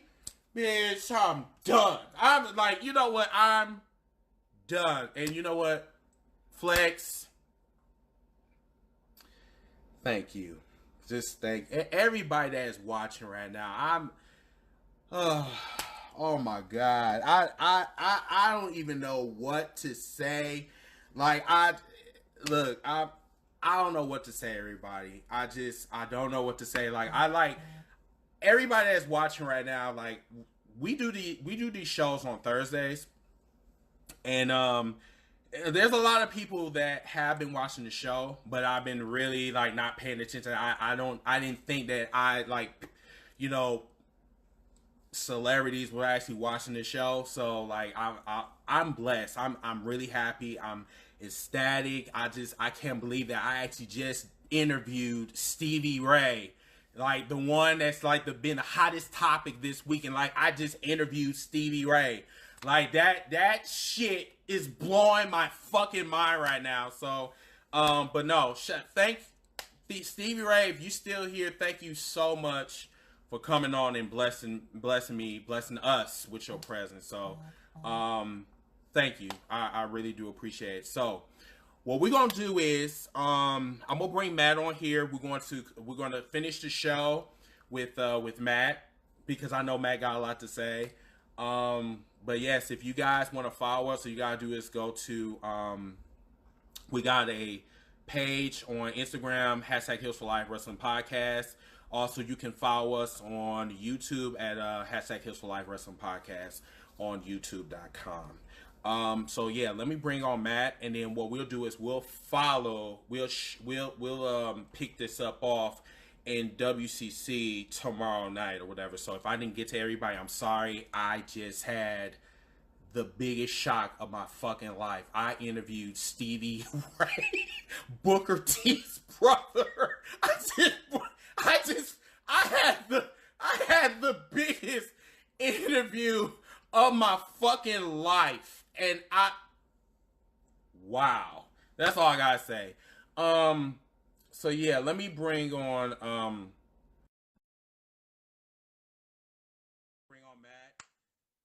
need my tea. I need my tea. Goodness. Boy! My boy Chris, what? What? What? Y'all better not say shit else about Chris. Y'all better not say a motherfucking thing about Chris ever. Don't say nothing. Not a damn thing. Don't try to sleep on him ever again, boy. Oh my God. Tip that hat. Drink that tea. Suck it all in. Boy, come on.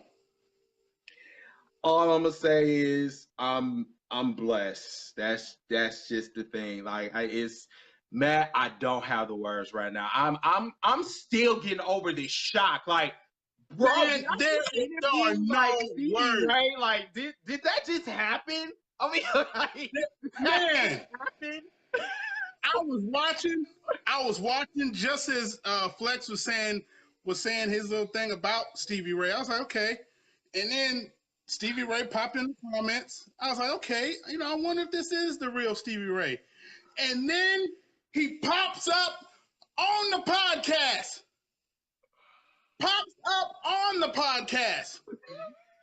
Chris, I kid you not, the first thing I did, I told my boys, I'm like, G, James, Henry, Eric, y'all got to get in this podcast now. Chris is interviewing future Hall of Famer Stevie Ray right freaking now. Get your ass in this podcast. Oh my God. Everybody, I'm sorry. I'm literally getting, I'm literally shocked. I'm like, and the crazy thing was like, I mean, it's like, I feel like I just won $1 million.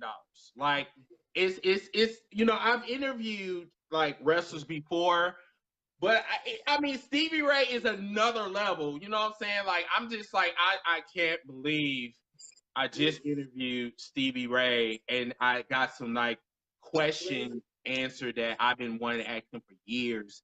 And like, I never thought that a celebrity, I'm like somebody that a well-known celebrity, like the one that's going into the fucking Hall of Fame, the WWE Hall of Fame. I'm sitting up here and I'm fucking interviewing him, and I'm like, did that just happen?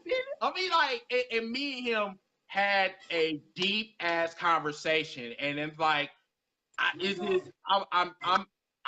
can't believe this shit. I can't believe what just happened. And like, everybody, hashtag Heels for Life. You never know what might happen on this show live. Never know. You never know who might pop up. And Stevie Ray popped up tonight, everybody. The ones that are coming in. Stevie Ray, a WWE Hall of Famer, or future Hall of Famer, showed up tonight on hashtag Heels for Life.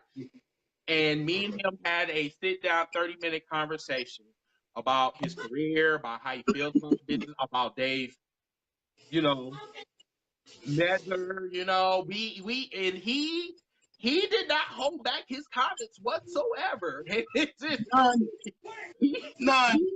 He did not hold back his comments. And I'm like, sit up here, I'm just like, I can't believe this shit. Like, I'm gonna say it right now. For those of you, and you know what? For those that left, for those that came in at the last minute, for those that basically saw my post and was like, "Oh shit, maybe it's not true. Maybe this is just bullshit." Let me be the one to explain it to you. Zoom in on my black ass face. Listen to what the fuck I'm saying. My boy Chris, hashtag Heels for Life host, the man himself, Mr. Team Bring It, had Stevie Ray on the show. Flex Steel, thank you, brother. My brother, Chris, like I said, don't sleep on him. Don't even try to say that he ain't the one that'll bring it to you. He ain't the one that basically knows how to keep it classy. He ain't the one that doesn't know what questions to ask. Because as soon as Stevie Ray popped up, you damn straight marked out, but then brought his composure back and had his shit together, ready to go. I can't sleep on my boy if you want to. Look, everybody, it was really hard to really, because first of all, it was a shot. This was my big test, everybody. Like, I've never interviewed anyone I've interviewed the people that's like on an indie level, but never on a professional, like never on a, like, well-known, like indie, like, TNA, WWE, WCW. Like, I've never interviewed on that level, and to have Stevie Ray on here, this is literally my early birthday gift to me, because I'm turning 36 in a week and a half. What better way to celebrate it? I just, oh my God, like I'm really in tears right now. Like, this is crazy. And like, me and him, I told Stevie Ray that I do want to interview him, so there's a possibility I might bring shit! Damn, look at me! Oh my god, I'm getting all excited. But yeah, like I said, on a future show, I might bring if he is available. I might bring him back on here if he is available. So definitely. Yeah, I can't believe it. I can't believe it. What I'm gonna do? I'm gonna buy out because honestly, I think we need to get Flex on here real quick before we call it a night, because he basically hit up Stevie and said, "Hey, you need to check out this show." So I'm like I said, I'm gonna duck out. Flex, we're gonna bring you on. Thank you so much. And can you dig that, sucker? Wait a minute, before you go. Yes. What name is he under? Is he under Williams John? Williams John? I don't see his camcorder or whatever. I don't see it on here. But if you want to, you can take over for me. You can just pick up where we left off on your page. Cause yeah, I got to go in a little bit. But like I said, we could always have a continuation if Flex is up for it. We can have a continuation tomorrow if he wants to. But like I said, I gotta get going, go to bed in a little bit. But yeah, Flex, hit me up because like I said, I am not done with you. Because if it wasn't for you, I wouldn't even be having this shit. So thank you so much for doing this shit for me, man. I can't even thank you enough, bro. I can't thank you enough. It's just you really took me off guard, dude. Like I wasn't expecting that. But no, before we go, first of all, let's get back to you, Matt. So I know you got a lot of tea because, like I said, we just had Stevie Ray on here, and he basically said, what he had to say about Dave and his irrelevant comments. Is there anything else that you want to say about what Dave said about Stevie Ray? Honestly, it's where that I agree because honestly, out of people of our opinion, of the fans' opinion, that don't deserve to be in the Hall of Fame. For Dave Meltzer, who basically a lot of people just pretty much don't even, he doesn't even have the credibility that he used to have in the past. He doesn't even have that credibility behind him anymore because of all the biased bullshit he's been saying here lately. And it's not even been biased. It's been chauvinistic. It's been borderline racist. Just everything. All the comments he's been making in general have basically put him in hot water. And all he's doing is digging that hole deeper. And for him as a broadcaster, as a blogger, just for him as a person, as a wrestling person, to even form his mouth to sit here and say that Stevie Ray does not belong in the WWE Hall of Fame, you are truly, and I hope you see this, Dave Meltzer, you are truly one bona fide, cum-guzzling piece of shit. Let me explain something to you. As someone that is 39 years old, I actually went back and forth between WWE and WCW. And the things that WCW were doing, WWE wasn't really doing. But while before I even got a chance to even even get a chance to look at the Nation of Domination, I was watching Harlem Heat. Before Nation of Domination even came on, don't get me wrong, no disrespect to Ron Simmons and what he's done. But to see Stevie Ray and Booker T just basically dominate, not as just a tag team, but as a African-American tag team. It meant more to us as kids because, like he said, we didn't have nothing like that. In the 90s, we didn't really have those type wrestling athletes that we could actually look up to. We really didn't. So it wasn't nothing that he wasn't lying about.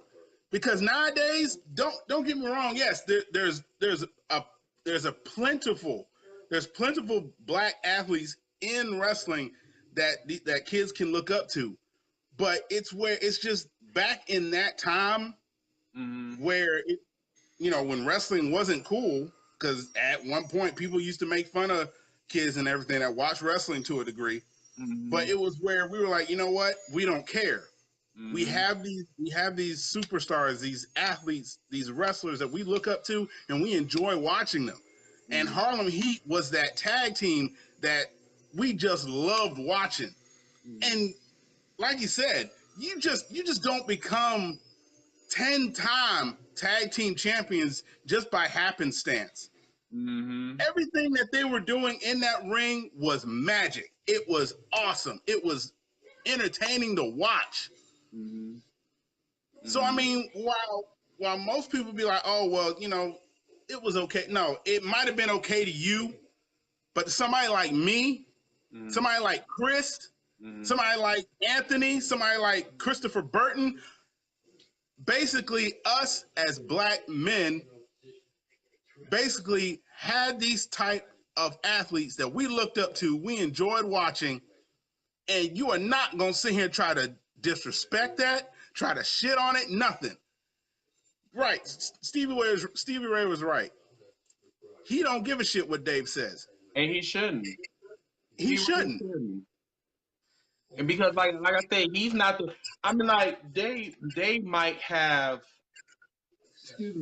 they might have, sources, quote unquote. Right. But at the end of the day, were you a wrestler that was putting your body on the line, putting your life on the line in that very ring? If you wasn't, then you need to shut the fuck up.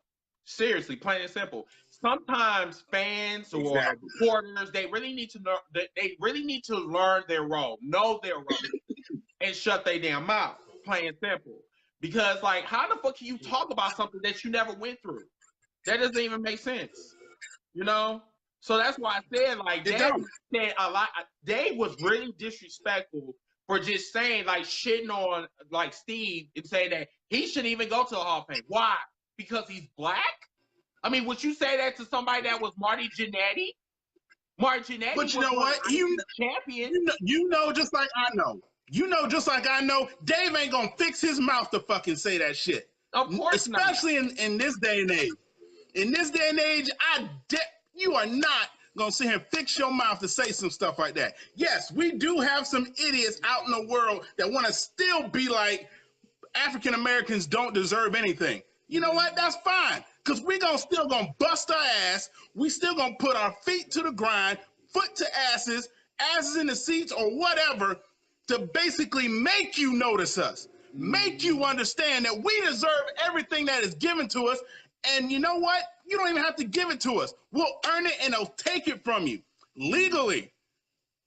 You want to keep sleeping on us? You want to sit here and keep saying that we're unnoticed? We're just not that important. We're B-list people. You can B-list kiss my black ass, bitch. The fact of the matter is, you are just scared. You're afraid of us. But that's what it boils down to. And you know what? You are exactly right. And you know what? Stevie Ray said this shit too. And he said the same thing that I remember. I don't know if this came from an article or whatever, but Stevie Ray said this to me. He said that the white folks or whatever, they feel that this is their sport. And black people, they feel that black people are threats. And it should be, because there are some like athletes that are better than their white counterparts. But that doesn't mean that, okay, just because like you don't like a group of people doesn't mean that gives you the right to like put them down. I mean, we all like the same thing. We all love wrestling. But if you're gonna be like have that racist ass behavior, then I mean, what's the whole point? I mean, you sit back and talk about you diverse, but then you shit on black folks every chance you get.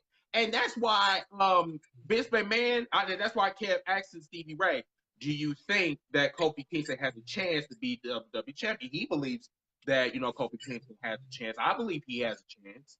But the thing about it is Vince McMahon like to turn shit around. He like to manipulate the situation. He know that everybody want Kofi Kingston to be WWE champion, but he just, you know how he does not want a blackface on his company brand championship. Kofi and New Day didn't lie. Kofi especially didn't lie. He don't complain. He do the job. He does what he's asked. He gives you what you want and more. You can't sleep on what Kofi has done in 11 years. You can try to fix your mouth to sit here and say he don't deserve it, but you know what? Bring facts. That's what myself, that's what Chris likes to hear. We want to hear you bring facts as to why you feel like Kofi Kingston does not deserve a shot at the WWE Championship. We want you to tell us why he doesn't deserve to wear the WWE Championship. What exactly has he done that you think he don't deserve it? Please tell me, because me and Chris will definitely come back at you and give you facts about how some of the people that have had the WWE Championship, Big Gold or vice versa, how some of them did not deserve to wear that title, but they did anyway. So that's what I said. Like, this has just been an interesting evening or whatever. But you know what? This is what I'm gonna do. I'm gonna bring Flex on, but what I think I'm gonna do is I'm gonna talk to Flex. Do me a favor. I'm gonna talk to you one-on-one, and me and you, we're gonna see if we can get you in as a special guest or whatever, so we can actually talk to you one-on-one. Because I know it's like it's a little bit late, and I gotta get up in like about 4 hours, whatever. I hate fucking work. It just pisses me off. But yeah, let me get with you. Just send me a friend request or whatever, or it doesn't matter, whatever. I just want to just get with you, whatever, talk to you, whatever, about the business. But one more thing that I'm gonna ask you before we depart. What did you think about the Randy Orton and AJ Styles promo? Now I know you got a lot to say, my nigga. You know, when Randy was doing his promo and Randy was airing his grievances, and then AJ came out. Now, I know Chris knows. I don't know about other people, but I've met AJ Styles. Cool guy, real laid back, and great sense of humor. Now, while Randy, yes, has an impressive WWE resume. Please, y'all listen to what I'm saying. Randy Orton has an impressive WWE/WWF resume. AJ Styles, on the other hand, has an impressive wrestling resume. AJ Styles has been all over. While yes, Randy Orton has traveled the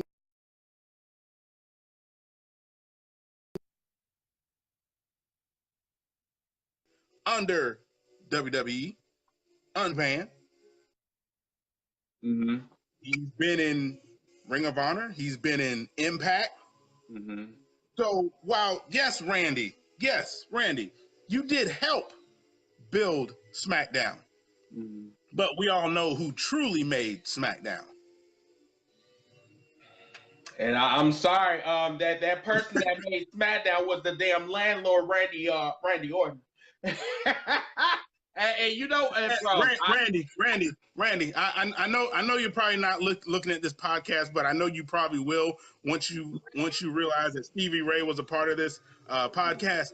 Please understand something, sir. You may be the landlord, but Vince McMahon owns the building, and The Rock is the one that laid the foundation, bitch. Oh, okay. Well, with that being said, we're gonna end this podcast, episode 71, and the most epic fucking podcast we have ever done. Most epic. most epic. We had Stevie Ray in this bitch. I'm just gonna say that again. We had Stevie Ray on this podcast earlier and had an actual interview with Stevie Ray. I'm sorry, I'm still high off of this. So, but everybody, I love you guys. Thank you guys so much. If it was not for you guys and Flex, hashtag Heels for Life would not exist because of you. So, shout out to you guys. Once again, if Flex, you guys thank want you to so follow much. us, if you guys want to follow us on Instagram at hashtag Heels for Life Wrestling Podcast. Also, follow us on youtube.com, hashtag Heels for Life Wrestling Podcast. Until that time, I'm your host, Mr. Team Bring, a.k.a. Chris Dilworth. That's Mr. T. Collins, and we'll see you guys next week. Good night, everybody. Deuces.